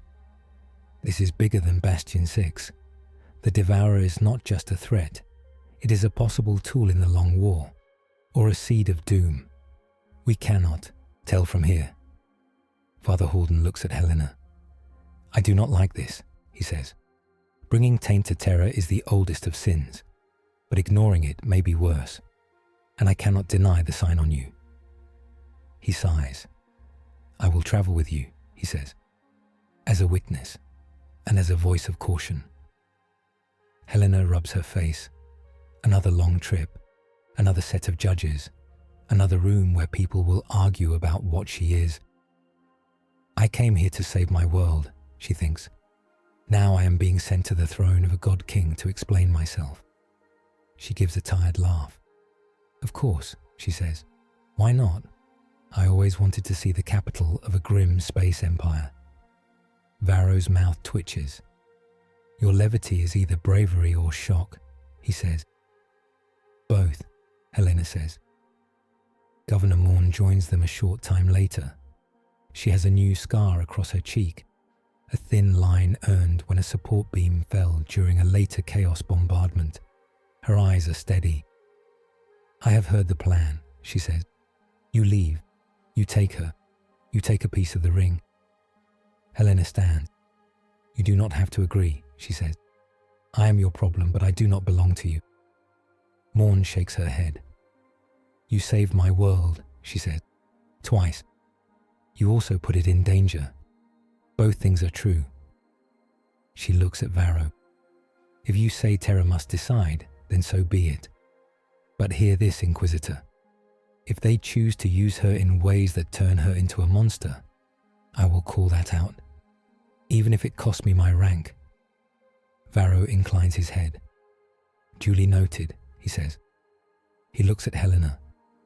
You will have a long voyage, he says. Months in the warp. Time to think. Time to study. Time for the curse to itch. You will be under watch at all times. Helena smiles weakly. Story of my life, she repeats. That night, if night can be said to exist in a hive city under a bleeding sky, Helena stands on a balcony. It is the same one where Mara stood when the comet fell. Now Mara stands beside her. Helena leans on the railing, looking up. The ring still hangs in the sky, but it is quieter. Fewer ships drift near it.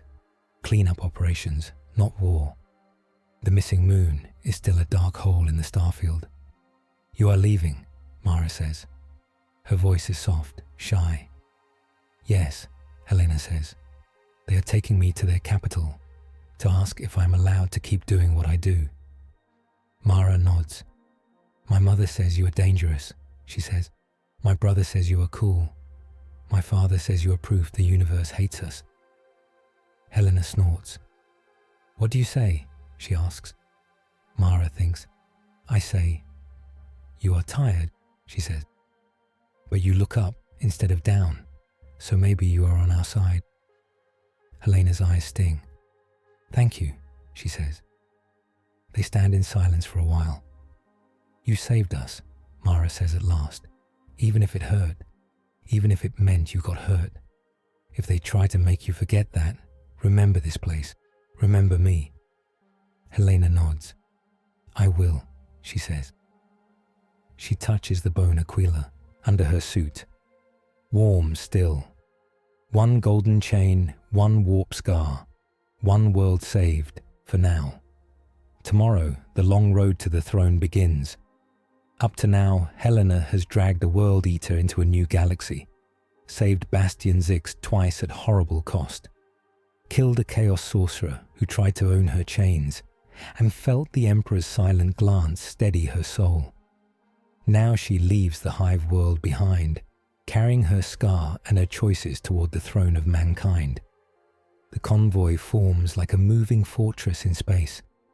At the center sails the inquisitorial cruiser Oath Unbroken. Its hull is black, marked with the Erich Kent and a silver skull. Around it drift two Iron Hand strike cruisers and a wedge of Navy escorts. Behind them, held in a cage of heavy transports and tugcraft, hangs a single segment of the Black Ring, Lock Node Gamma, wrapped in stasis fields, surrounded by projectors and rune-etched plates. It looks asleep. Helena knows it is not. On a viewing deck, she presses a hand to the glass and watches it trail the main ship. That piece used to hang over my world, she murmurs. Inquisitor Varro stands a short distance away, hands behind his back. Now it hangs over all of us, he says. Stars ahead twist. The warp engines warm. A bell tolls through the hull.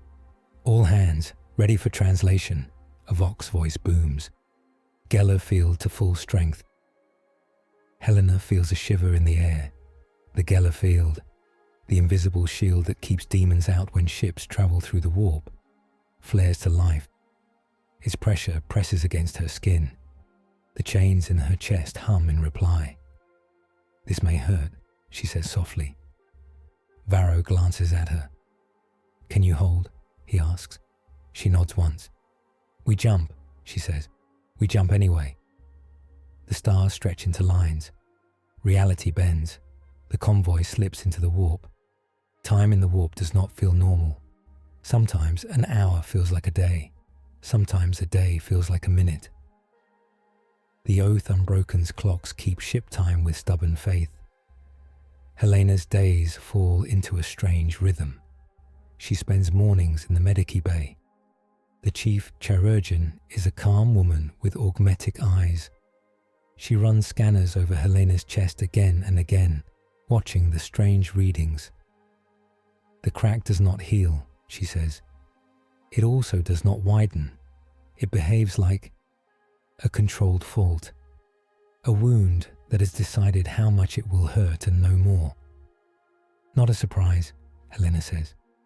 I did that on purpose. The chirurgeon raises an eyebrow.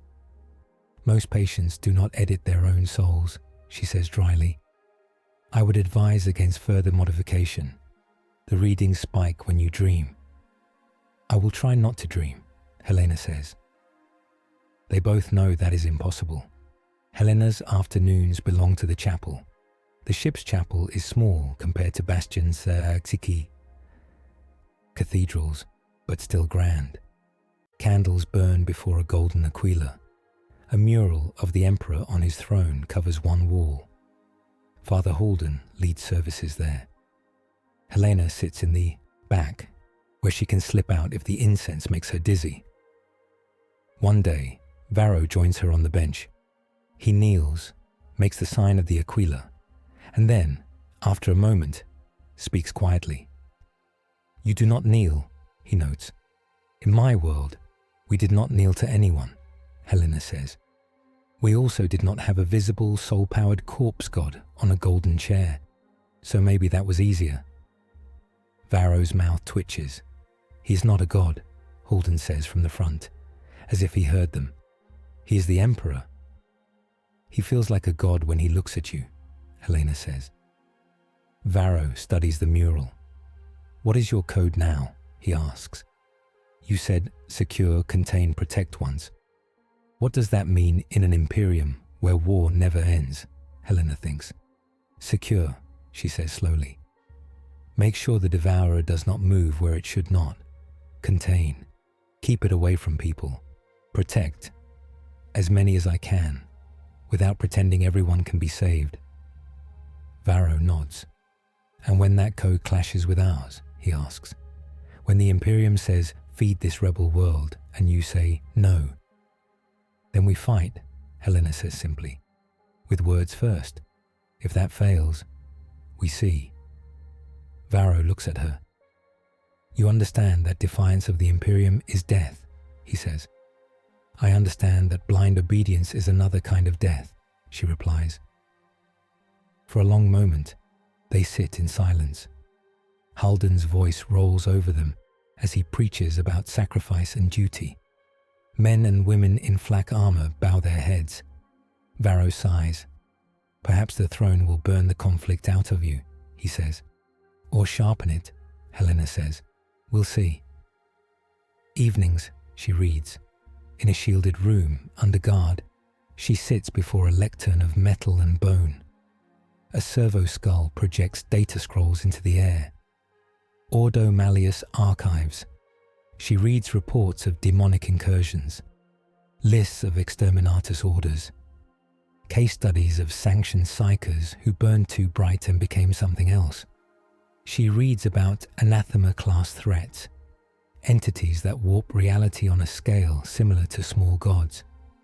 None are quite like SCP-2317. Everything you lock away, she whispers, has a different shape. A guard at the door shifts, armor clinking. You say something which, he asks. Talking to myself, Helena says. Bad habit. She scrolls down. A report catches her eye. Subject, Saint-marked Psyker assets. Note, exposure to the throne's presence sometimes stabilizes warp scars, but often at the cost of personal will. She swallows. Good to know, she says softly. Days pass. Ships drift in the warp. On one night, the lights suddenly flicker. Helena wakes in her small bunk to the sound of distant alarms. Warp surge detected, a Vox voice drones. All hands to stations, Geller field fluctuating. Her chest flares with pain. The curse song rises. Louder than it has been since Kaylee's death. It is sharper now, more focused. It pushes at her mind like a knife. She staggers out of bed, clutching the wall. The corridor outside is full of rushing crew. A stormtrooper sees her. Back to your cell, he snaps. No, Helena gasps. You need me at the Geller controls or the lock ward. This is not random. Something is using the curse as a bridge. The trooper hesitates. Then Varro's voice crackles over every Vox speaker. Helena Mirek to the primary Geller shrine, he orders. Immediate. The trooper swears, then gestures. Move, he says. They run.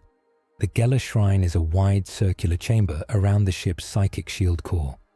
Thick iron plates cover the walls, etched with symbols. A glowing machine heart hangs in the center, pulsing blue. Tech priests chant as they adjust controls. The air smells like hot copper and incense. Helena stumbles in, breathing hard. Varro and Father Halden stand beside the core. Callus is there too, armor repaired but still scarred. His presence is a solid anchor. Helena feels safer just seeing him. The surge is focused on Locknode Gamma's stasis cage, Varro says. Something is clawing at the fields from within the warp, using your scar as a handle. Helena closes her eyes. She feels it at once, a presence riding the curse. Not Kalia. His taste was joy and cruelty. This is colder, cleaner. It feels like her, but without guilt. A voice inside her mind speaks. You could have been more, it says. If you had chosen differently. She opens her eyes. The air near the core ripples. A figure steps out of the ripple, made of pale light and shadow. It is Helena, or almost. This Helena wears an inquisitorial rosette and black armor etched with the Foundation's 3 words. Her eyes are calm and hard. No crack glows in her chest, no chain scar.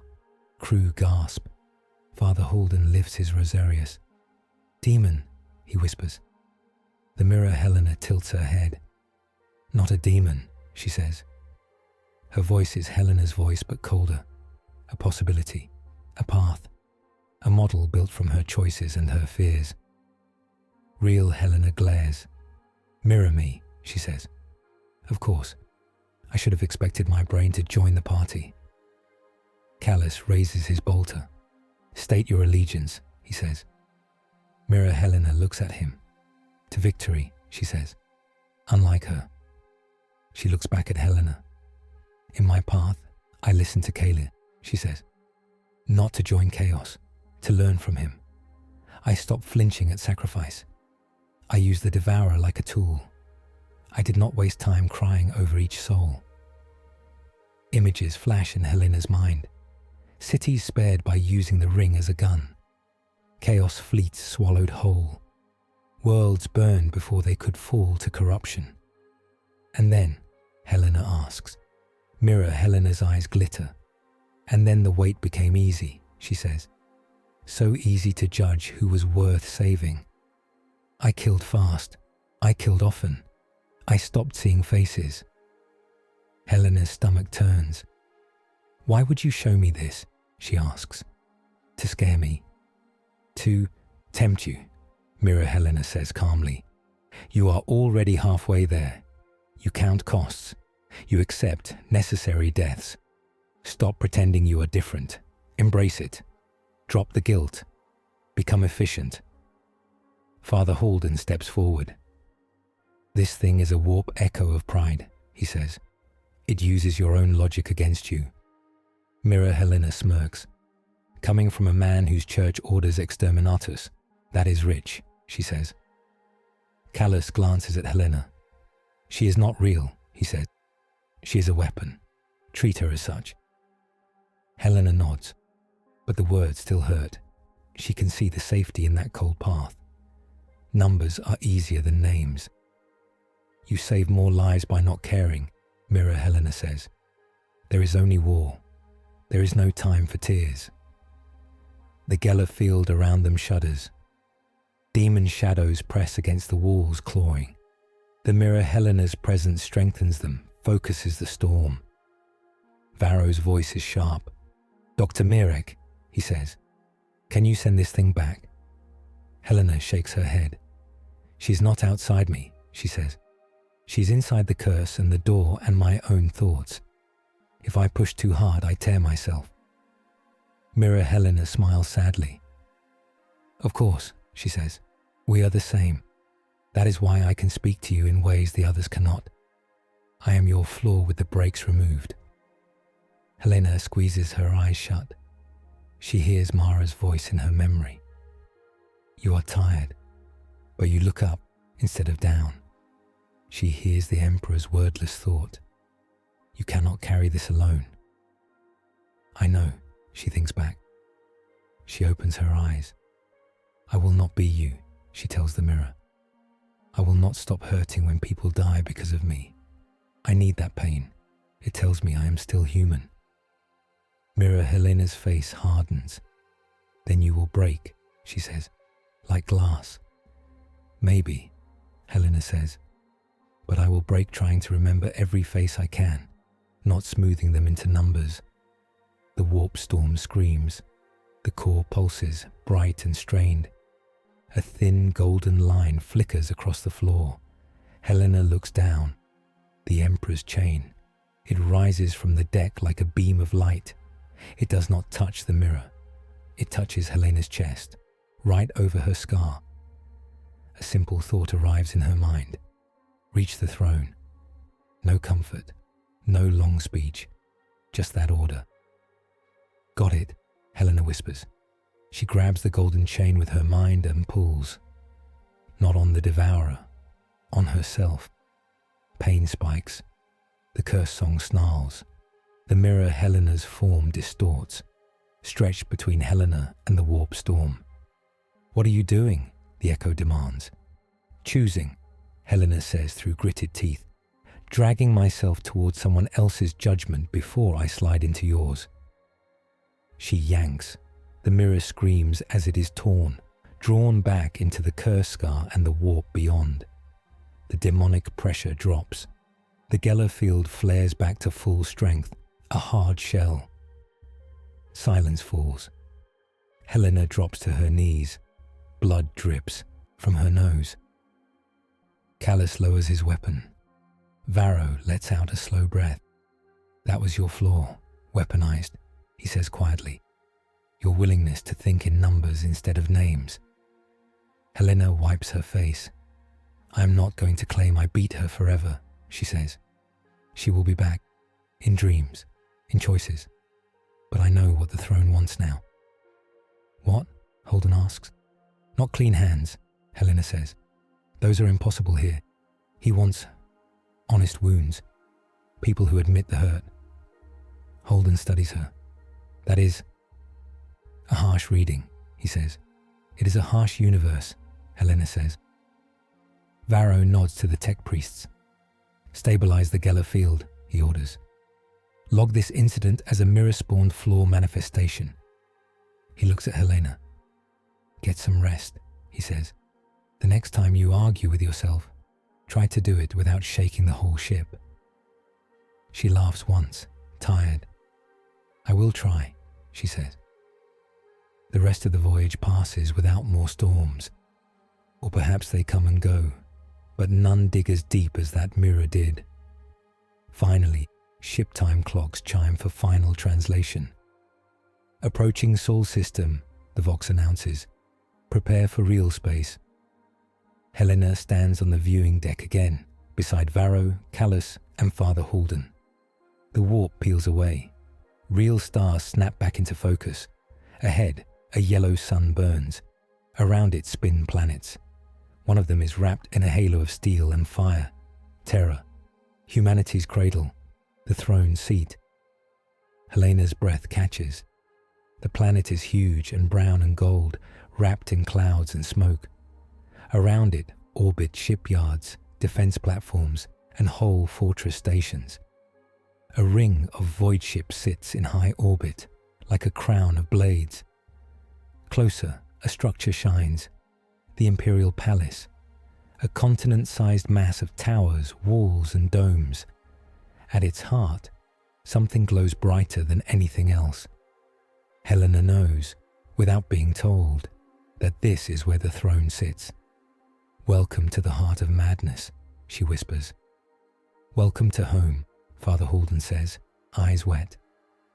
Varro nods to the displays. "Transmissions incoming," he says. "Adeptus Custodes authentication codes. Our petition has been received." Helena watches as tiny golden icons move out from the palace. Ships, fast, sleek craft, gilded and armed, heading straight for the convoy. "Those are the Emperor's own guardians," Varro says. "The Adeptus Custodes. Where they go, his will is close." Helena's chest tightens. "Wonderful," she mutters. "No pressure." They dock not at a common void station, but at a carefully warded platform near the palace. Helena walks down a ramp, flanked by stormtroopers and iron hands. The air smells of incense, oil, and old stone. Ahead, on the landing platform, stands a line of figures. Golden armor that gleams like the sun. Tall, ornate spears. Red plumes. Faces stern and still. Adeptus Custodes. Beside them stand tall, pale women in hooded armor. Their eyes are hard. The air around them feels empty.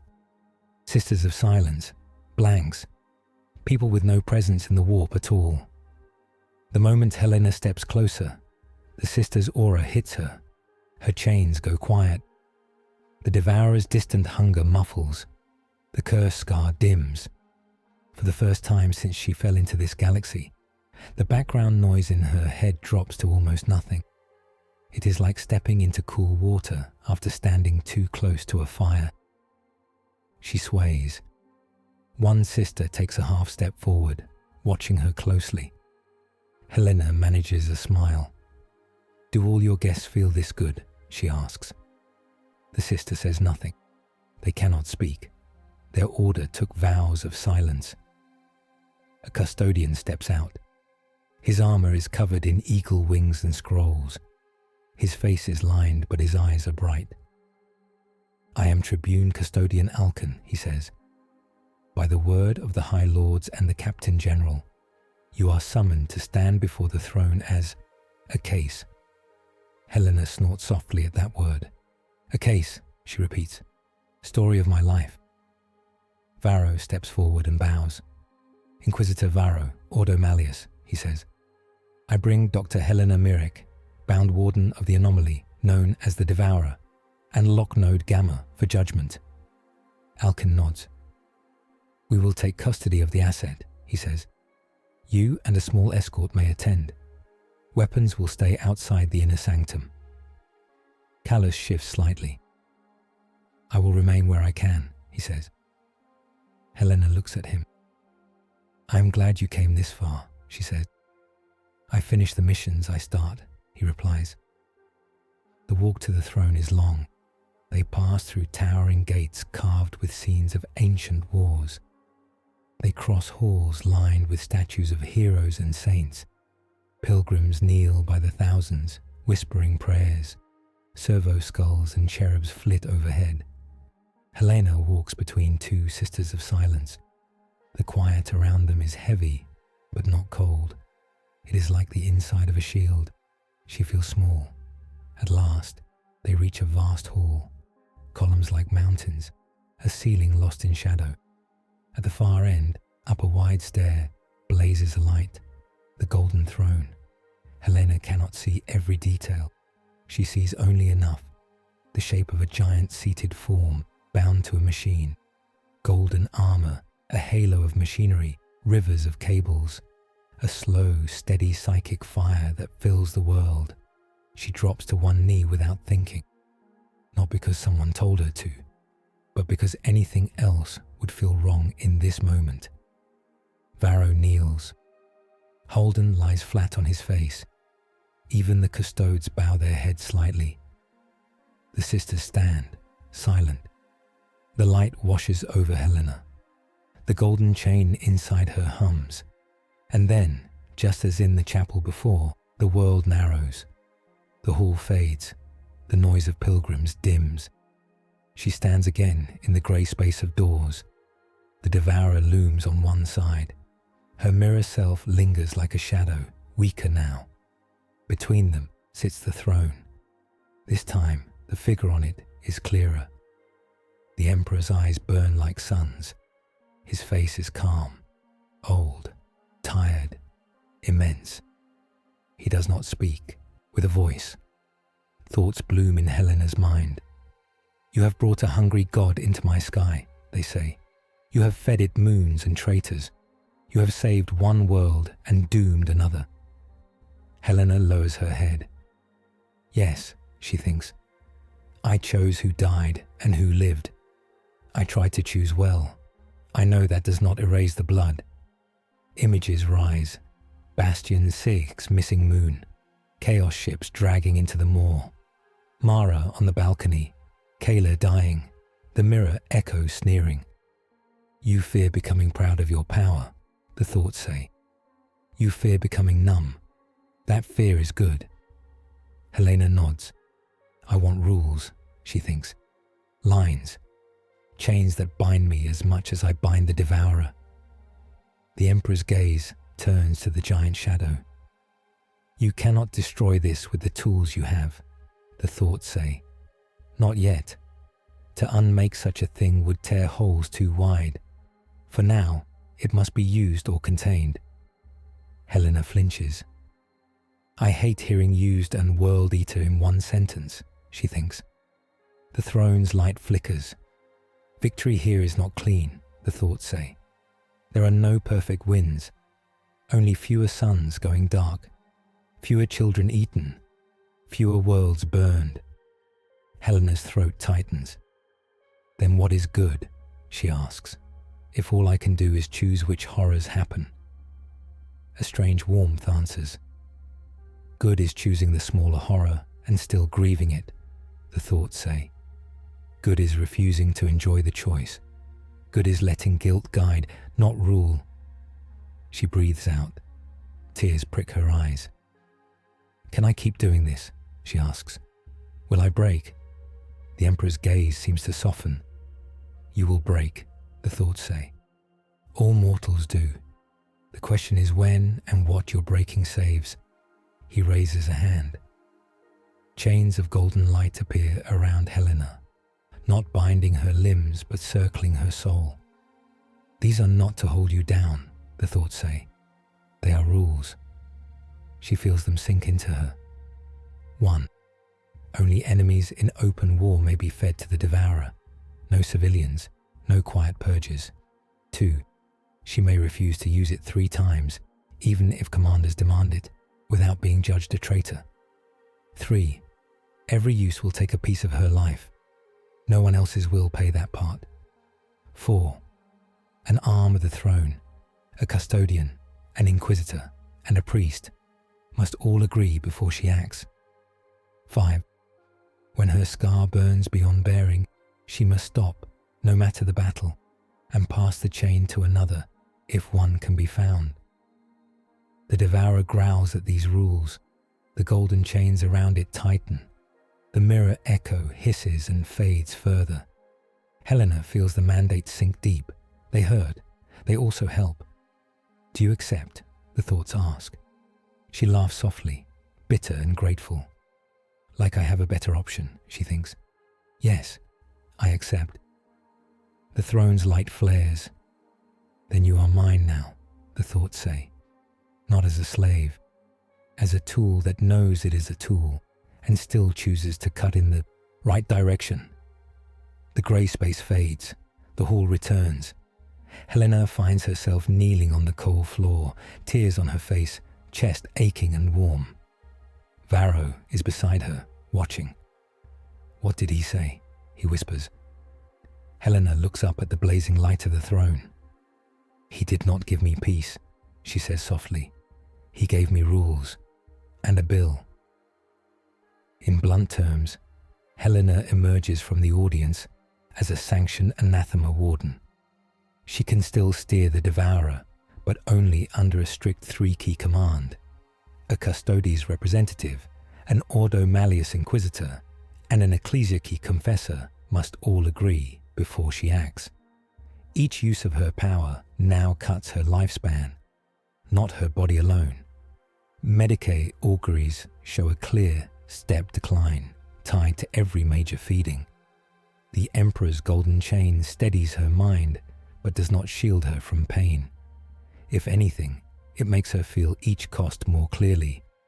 And finally, the lock segment on Terra is anchored by null fields and Sisters of Silence, meaning any misuse will hurt her long before it threatens the throne, locking her role into a narrow, brutal path where mercy must fight doctrine every time she moves the door. The light from the throne does not fade at once. Helena kneels there, heart still aching, golden chains of rule settling into her soul like hot wires. The hall around her is silent except for distant chanting. The Emperor's fire fills everything. Then the world narrows again. The grey space of doors returns. The Devourer looms. Her mirror echo lingers like a dim shadow, smaller now, but not gone. The golden chain from the throne glows bright. This time, the Emperor stands, not sits. He steps down from the throne. Each step feels heavy, as if entire histories move with him. But his face is calm. His eyes burn like small suns. Thoughts touch Helena's mind. You have rules, they say, but you still need a path.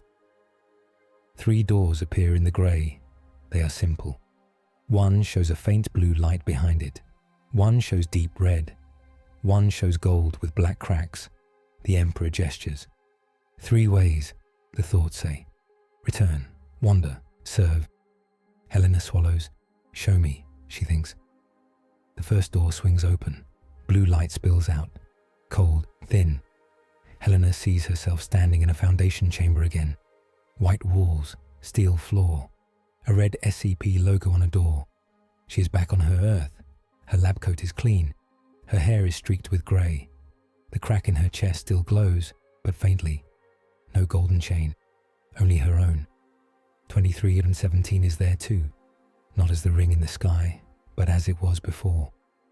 A huge wooden door bound with iron bands, standing alone in a void chamber under the earth. 7 locks line its edge. Only one is new. A golden one that hums with rules from another universe. Helena watches herself move through that life. She briefs new agents. She walks through sterile halls. She signs off on routine rituals to keep 2317 asleep. She files reports about a possible multiversal excursion event. Her colleagues nod and shrug. After a while, they forget Bastion 6. So does she. The memories of the Warhammer galaxy fade like a dream. The warp becomes just another odd reading from old logs. Names like Morn, Varro, Callus, Mara Blur. Helena feels panic. If I go back, I lose them, she thinks. Not just the people there, but the fact they ever existed to me. She sees the other side of this path. In the grey, the Emperor shows her the 40K galaxy without her. The ring still hangs over Bastion 6, but its chains are weaker. Without her guidance, the Devourer's orbit drifts. Chaos warbands gather like flies. One day, a warp storm knocks the ring closer to the planet. It falls. A Hive world dies in a roar of hunger. Later, Chaos learns how to drag the thing from system to system, using crude rituals. They feed it captured worlds. The Imperium cannot find the original warden. They call it a new Black Crusade. Helena tastes the numbers. In this path, her own Earth is safe for longer. Billions live normal lives. In the 40K galaxy, though, billions more die because no one is there to steer the Devourer or stop its theft. The blue light chills her bones. What about the risk to my own timeline? She thinks. You said fracture. Images shift. Sometimes she returns to a world that never learned about 2317 at all. The Foundation never formed. There is no chamber. She appears in an empty room and the door forms around her scar. The universe adjusts. Some people flicker out, replaced by others. Sometimes she returns to a timeline where she died years ago. Her own arrival cracks history. People stare at her like a ghost. Return is not clean, the thoughts say. You might save one Earth, or break it. The Devourer will still be here, alone and wild. The door swings shut. Helena's throat is tight. She wanted this option once, very badly. Now it looks thin and cruel.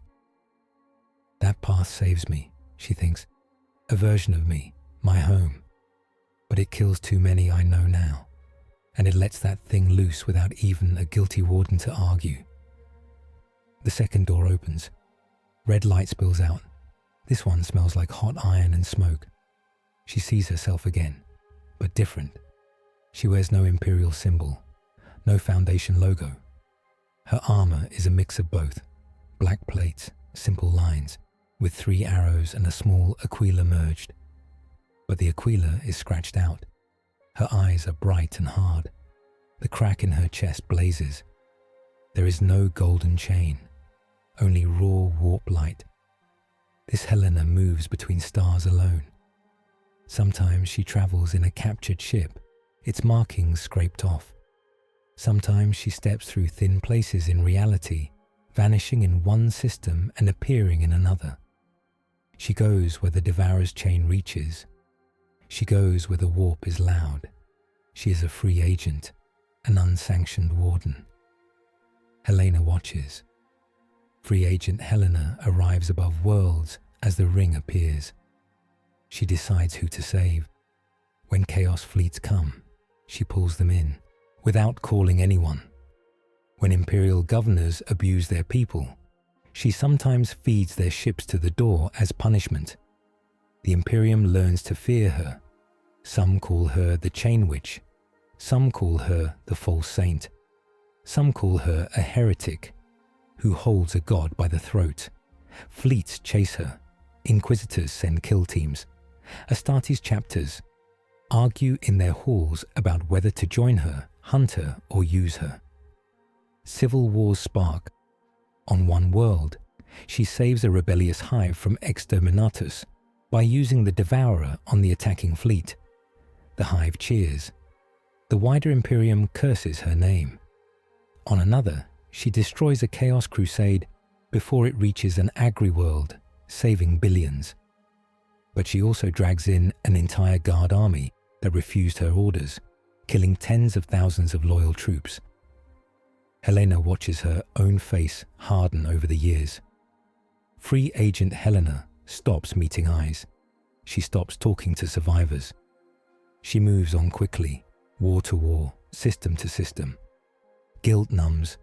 Speed matters more than care. In this path, more Chaos fleets die. More traitor warbands vanish into the door. Some worlds are saved that would have fallen.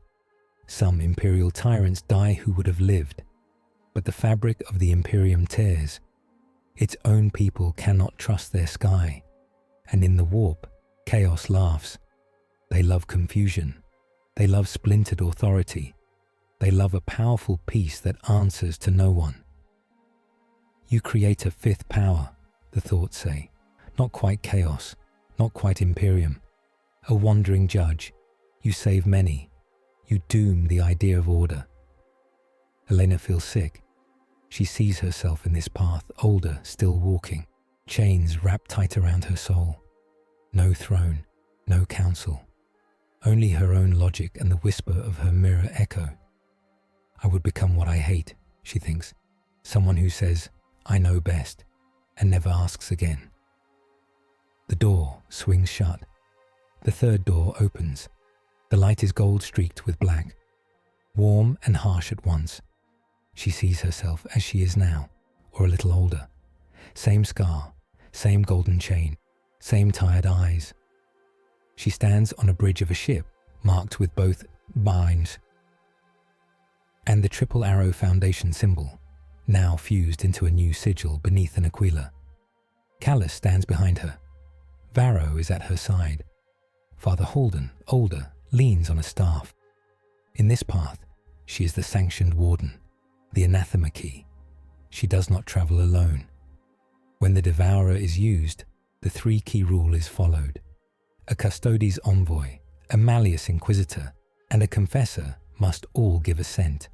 They argue, they pray, they listen to her when she says no. She watches one such scene. A Forge world is under attack by a Black Legion fleet. Its titans will be priceless in future wars. The Black Legion plans to corrupt them. Helena stands in the strategium. The Devourer can drag their ships, she says, but the pull will graze the outer hab rings. Thousands will die from quakes alone. The custodian frowns. Without the titans, many more will die on others, fronts, he says. Halden shakes his head. We must trust the Emperor's titans, he says. Not lean on a Devourer. Varro looks at Helena. What does your scar say? He asks. She closes her eyes. She feels the lock, the door, the hunger, the curse. She feels the strain this use would cause. It will cost me years, she says quietly. But it will not break the chain. I can do it. Silence. Then slowly, all three give assent. They use the Devourer. Chaos ships die. The Forge world lives. The hab rings crack. A few thousand die. War servitors record their names. No one pretends their deaths are nothing. Another scene. A rebel world refuses tithes, but does not worship chaos. A High Lord calls for Helena to punish them by feeding their fleet to the door. The Custodes envoy, the Inquisitor, and the confessor sit in judgment. Helena shakes her head at once. No, she says. They are not an active war fleet. This would be murder. The Inquisitor hesitates. We could make an example, he says. The confessor's eyes are sharp. The Emperor's mandate was clear, he says. No civilians, no quiet purges. We are not allowed to make this easier. The Custodes nods. Request denied, he says. The High Lord fumes, but he cannot force it. In this path, Helena pays with her life, piece by piece. She sees herself older, hair white, hands shaking slightly, scar burning brighter. She walks with a slight limp. Each time she uses the Devourer, she slows a little more. But she is not alone. She spends her off hours in small chapels and quiet rooms, talking with survivors, reading names, letting guilt sit with her instead of pushing it away. She trains others, not to replace her yet, but to understand the chains, the logic, the rules. Young psychers with cautious eyes learn from her. She teaches them to say no as often as yes. The blood price in this path is still huge. Worlds burn. Chaos wins battles. The Imperium loses ships because they refuse to use the Devourer recklessly, but more suns stay lit than in the other two paths. The web of authority stays mostly intact. There is no wild chain witch. There is no unbound world eater. There is no clean future, the thoughts from the throne say. Only less darkness. The door closes. Helena kneels in the grey, shaking. Her heart feels split 3 ways, each path cutting in a different place. Return, she thinks, saves my home maybe, and abandons this galaxy to a worse fate. Free agent saves many, but shreds faith and order. Sanctioned warden chains me to a slow death and chains this horror to your law. She looks up at the Emperor. I hate all of them, she thinks. I know, the thoughts say. For a moment, there is a gentle warmth. You want a path where everyone lives, the thoughts say. Where no child dies, no world falls, no scar forms. That path does not exist here. Not in this age. Helena nods, tears in her interior eyes. Then I pick the one where I burn, she thinks. Not because I like it, because the fire falls mostly on me, and less on them. She sees Mara's face, the workers in the hive, the guardsmen who stood in the soil and fired up at the sky. I do not want them to live under a sky that can be turned against them by any loud voice, she thinks. I want the horror in the sky to answer to someone who is not proud of it. The Emperor's gaze is steady. Speak it, the thoughts say. I choose the golden path, Helena says. Sanctioned warden. I stay. I accept your rules. I accept that my life pays the bill. I accept that I will hate what I do, and I will keep doing it anyway, as long as I can still hate it. The throne's light flares. So be it, the thoughts say. The grey space shatters. Helena is back in the great hall. She is still on her knees. Her chest burns like it is being carved. The golden chains the Emperor placed in her soul tighten, then settle. The crack glows, not just blue-white now, but with a ring of gold around it. Something changes on the outside too. The void suit she wore is gone. In its place is new armor. Black plates, close-fitting, layered for movement. No spikes, no skull fangs. Clean lines. On the chest, where an Aquila would sit, there is a fused sigil. The double-headed eagle, wings wide, with the Foundation's triple arrow symbol resting between its claws, bound by a small iron chain. Her left vambrace bears the Amagamai. Her right has a small cog, in honor of those who worked the lock. Around her throat, where the Psyker collar once sat, there is now a thin band of gold inscribed with sigils. People in the hall murmur. Father Halden's mouth falls open. Varro bows his head even lower. The Custodes Tribune Alkan studies her with sharp eyes. Mandated, he says quietly. The throne has spoken. Helena looks down at herself. I did not ask for a uniform, she mutters. Holden lets out a broken laugh. You are a walking decree now, he says. You get a uniform whether you want it or not. Her back tingles. She reaches up and feels a weight between her shoulders. A small thing, not wings, not a halo. A plate of metal, warm to the touch. A stylized door engraved there with 7 locks, 6 closed, 1 slightly open with golden chains around it. Callus kneels in the rear watching. He sees her stand. She is still the same height, still the same person, but her steps are more grounded. There is a gravity around her that is not just warp. It is mandate. She meets his gaze. His helm hides his expression, but something in his posture shifts. Warden, he says quietly. After the audience, they meet in a smaller chamber. The air there is cooler. The noise of pilgrims is distant. Varro, Halden, Alkan, Callus, and Helena sit around a simple table. There are no banners here, no icons, except a small aquila on one wall. They look at Helena like she is both person and bomb. Varro sets a data slate down.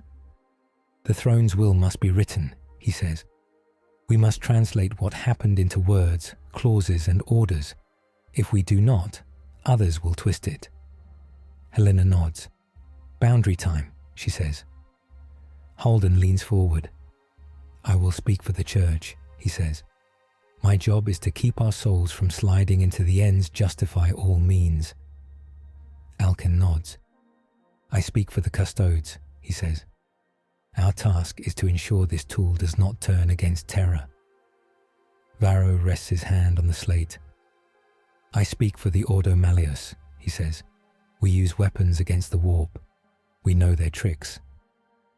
Callus stands behind Helena, a silent witness. You speak for yourself, he rumbles. And for the people who do not sit at tables like this. Helena exhales. Let's make a law, she says. Then I will see how much of me is left. They begin. Rule by rule, they set her life in words. Clause 1, Varro says. Feeding protocol. The Devourer may only be used against active enemy forces in declared war zones. That means fleets in battle, demon hosts, planet killer engines, no civilian convoys, no hab blocks, no rebel farms. Halden nods. This matches the Emperor's first chain, he says. No quiet purges. Alkan adds, any request that breaks this must be logged as heresy and reported. Helena nods. Good, she says.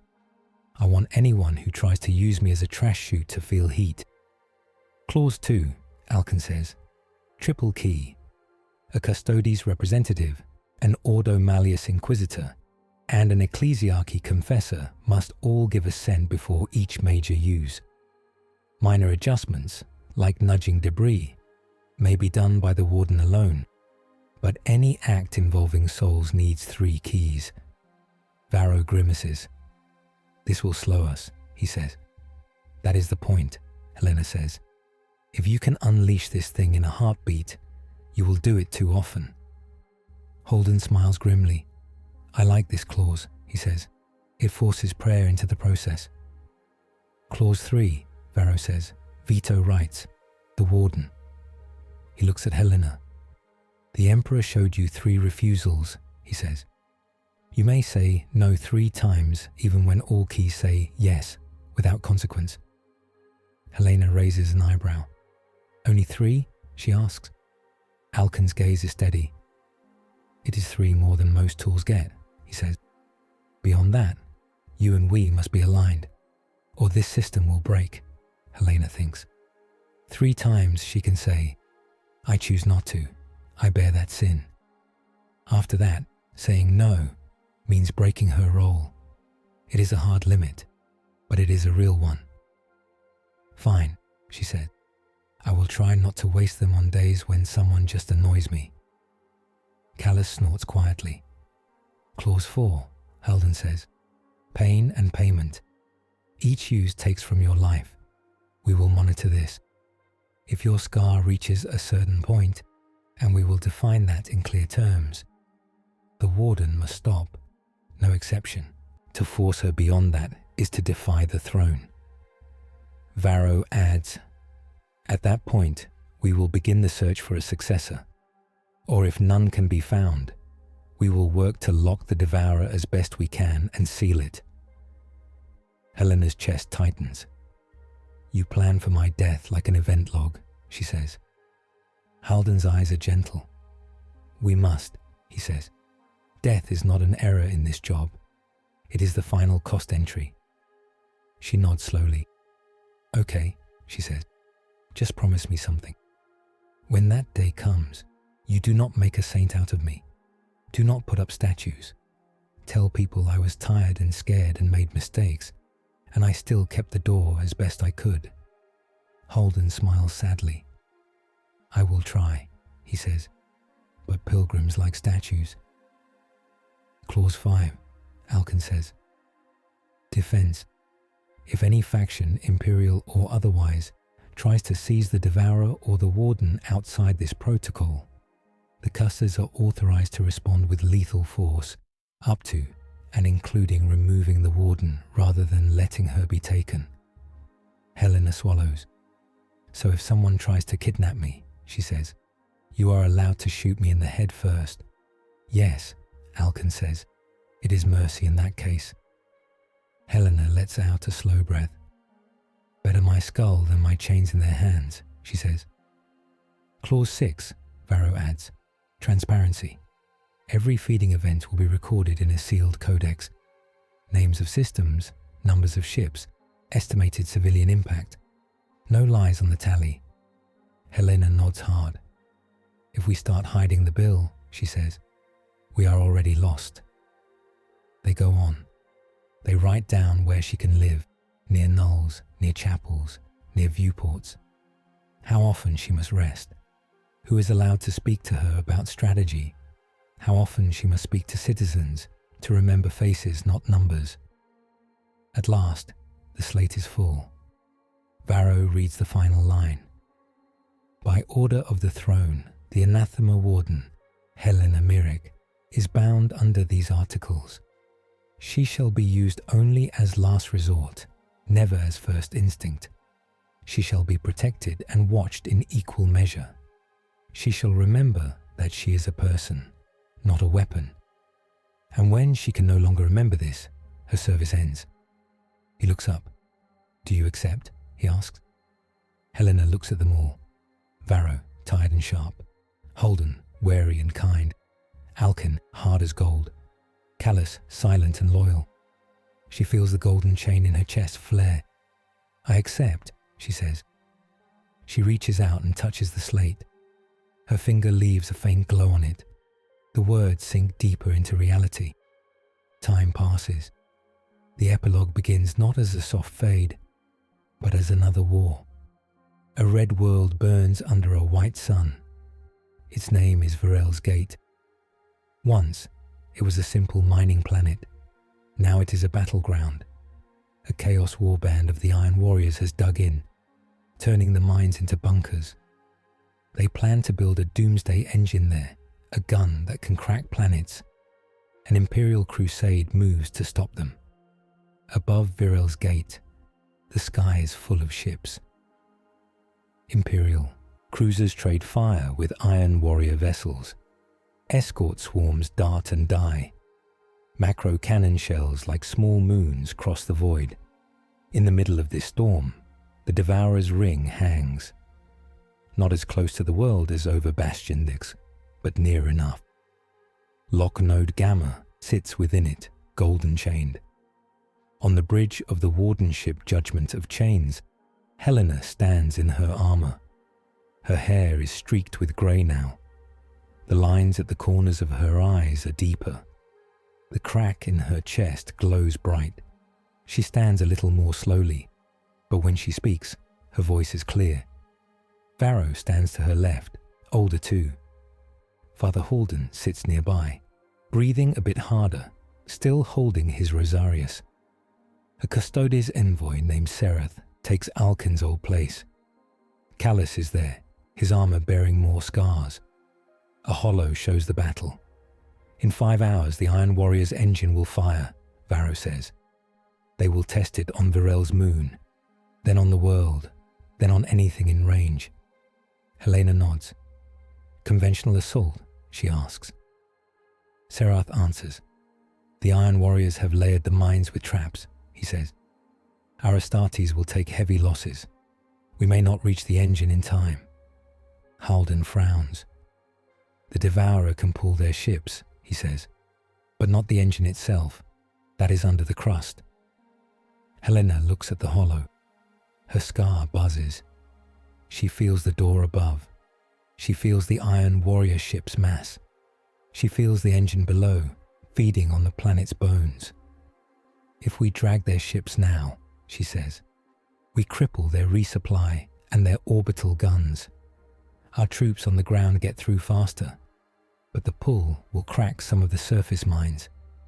Workers and slaves still down there will die. How many? Varro asks. Thousands, Helena says. Maybe tens of thousands. Hard to say. The quakes will not be neat. Silence. She tastes the weight. Millions on Virel's gate. Billions within range of a working planet gun over centuries. Thousands in the mines. She looks at her 3 keys. Serath's eyes are calm. We must be cold and clear, he says. The gun must not fire. The war will claim more if we spare these few. Holden's jaw is tight. The Emperor's chains allow this use, he says, but they do not command it. The sin will sit heavy. We must not pretend otherwise. Varro looks at Helena. Your scar, he asks. She closes her eyes. She feels along the gold edge of the crack. It can take this, she says. It will hurt. I will lose. Years maybe. But I will not die today. Then we vote, Serath says. He raises his hand. I, Custodes Serath, give assent, he says. Halden raises his rosary. I, Father Halden, begrudgingly give assent, he says. For the sake of worlds we will never see. May their ghosts forgive us. Varro nods. I, Inquisitor Varro, give assent, he says, with full knowledge of the stain. They look at Helena. She nods. I do not use a veto, she says. Not this time. She takes a slow breath. Secure, she whispers. Contain. Protect. She stretches her mind up to the door. The Devourer leans. The rings around Virel's gate shudder. Chains rattle. The lock segment she is bound to close. The door creaks open a little wider. Chaos ships feel the pull. Iron Warrior vessels, heavy and blocky, built for siege, find their courses warping. Their engines fight. Their hulls groan. One breaks apart under the strain, its pieces spiraling in. Imperial ships act as anchors again, burning engines to stay just outside the main draw. They form a shield around the planet. On the ground, the quakes start. Mines crack. Tunnels collapse. People scream. Helena feels each one like a knife. She does not look away. She does not tell herself they are just numbers. She whispers, I am sorry, again and again, as the Devourer eats ships and bits of broken rock. The Iron Warrior's orbital fire falters. On the surface, loyalist Astartes of the Imperial Fists charge into the shaken mines. Their losses are still grim, but they reach the engine chambers before the test shot. They plant melter charges. The gun dies in fire, buried under rubble. Virel's gate lives. Helena gasps and slams the door shut. Her vision goes white for a second. Halden is at her side at once, hand on her shoulder. Sit, he says. She sinks into a chair. Her hands shake. Sweat beats on her forehead. The lines around her scar are deeper, but her eyes are still her own. Callus, she says, voice rough. Yes, Warden, he replies. Send a list, she says. Names of the mines we cracked. Every worker you can identify. Every guardsman who died after we pulled. I want the tally. Halden winces. That will hurt to read, he says. That is the point, Helena says. I do not ever want this to get easy. Varro nods slowly. This is the path you chose, he says. You could have walked away. You could have been a ghost. Instead, you stand in the center of the blood price and keep counting. Helena laughs once, weakly. Sometimes I think I was an idiot, she says. Halden smiles. Most saints were, he says. They did not have good sense about self-preservation. Word of the warden spreads. On distant worlds, people tell stories. On an agri moon saved from chaos bombardment by a sudden shift in the enemy fleet, they say, the woman with the hungry sky watched us. She pulled them away. On a prison barge that never disappears into the ring because a confessor said no, the inmates say, someone up there remembered we are still human.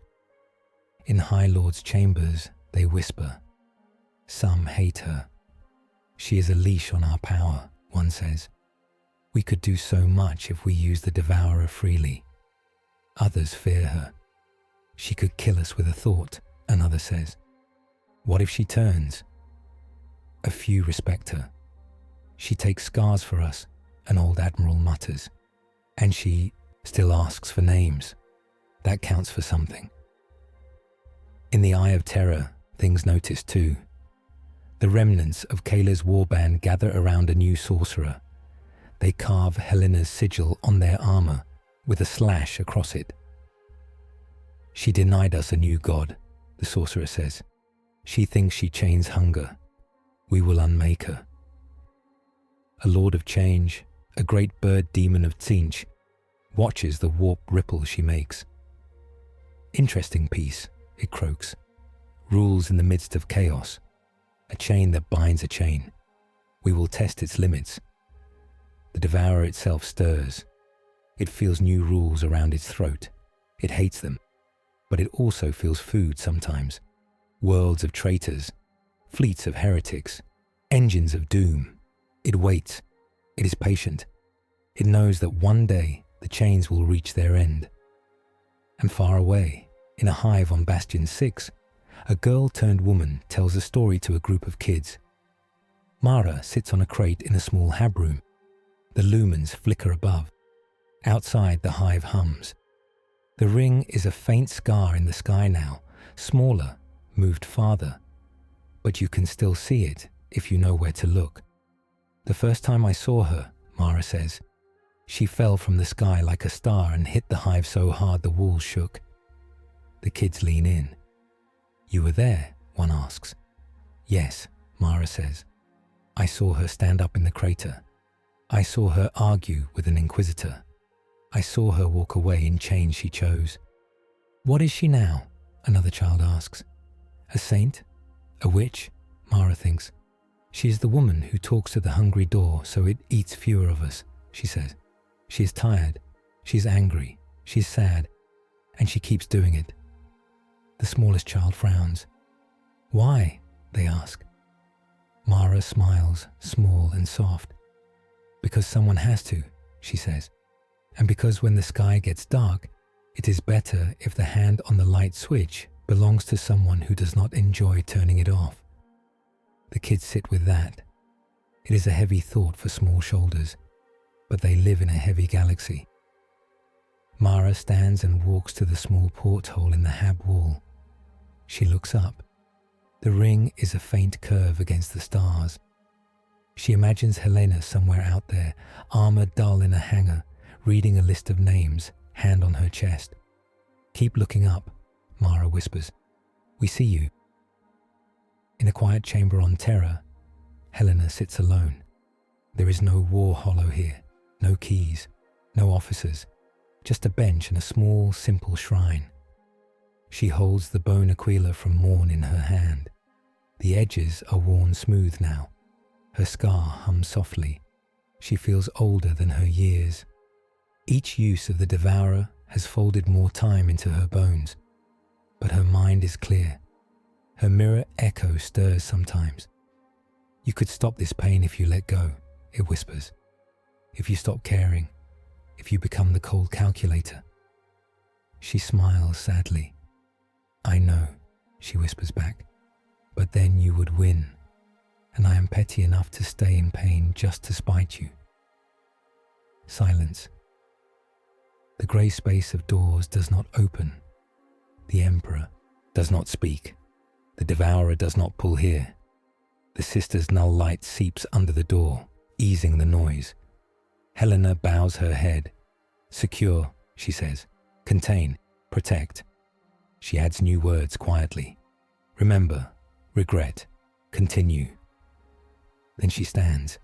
Somewhere alarms will ring soon. Somewhere a new war will demand a choice. She walks toward the strategium. Armor heavy, heart heavier, chains bright. Not a hero, not a monster. A tired woman who looks up instead of down.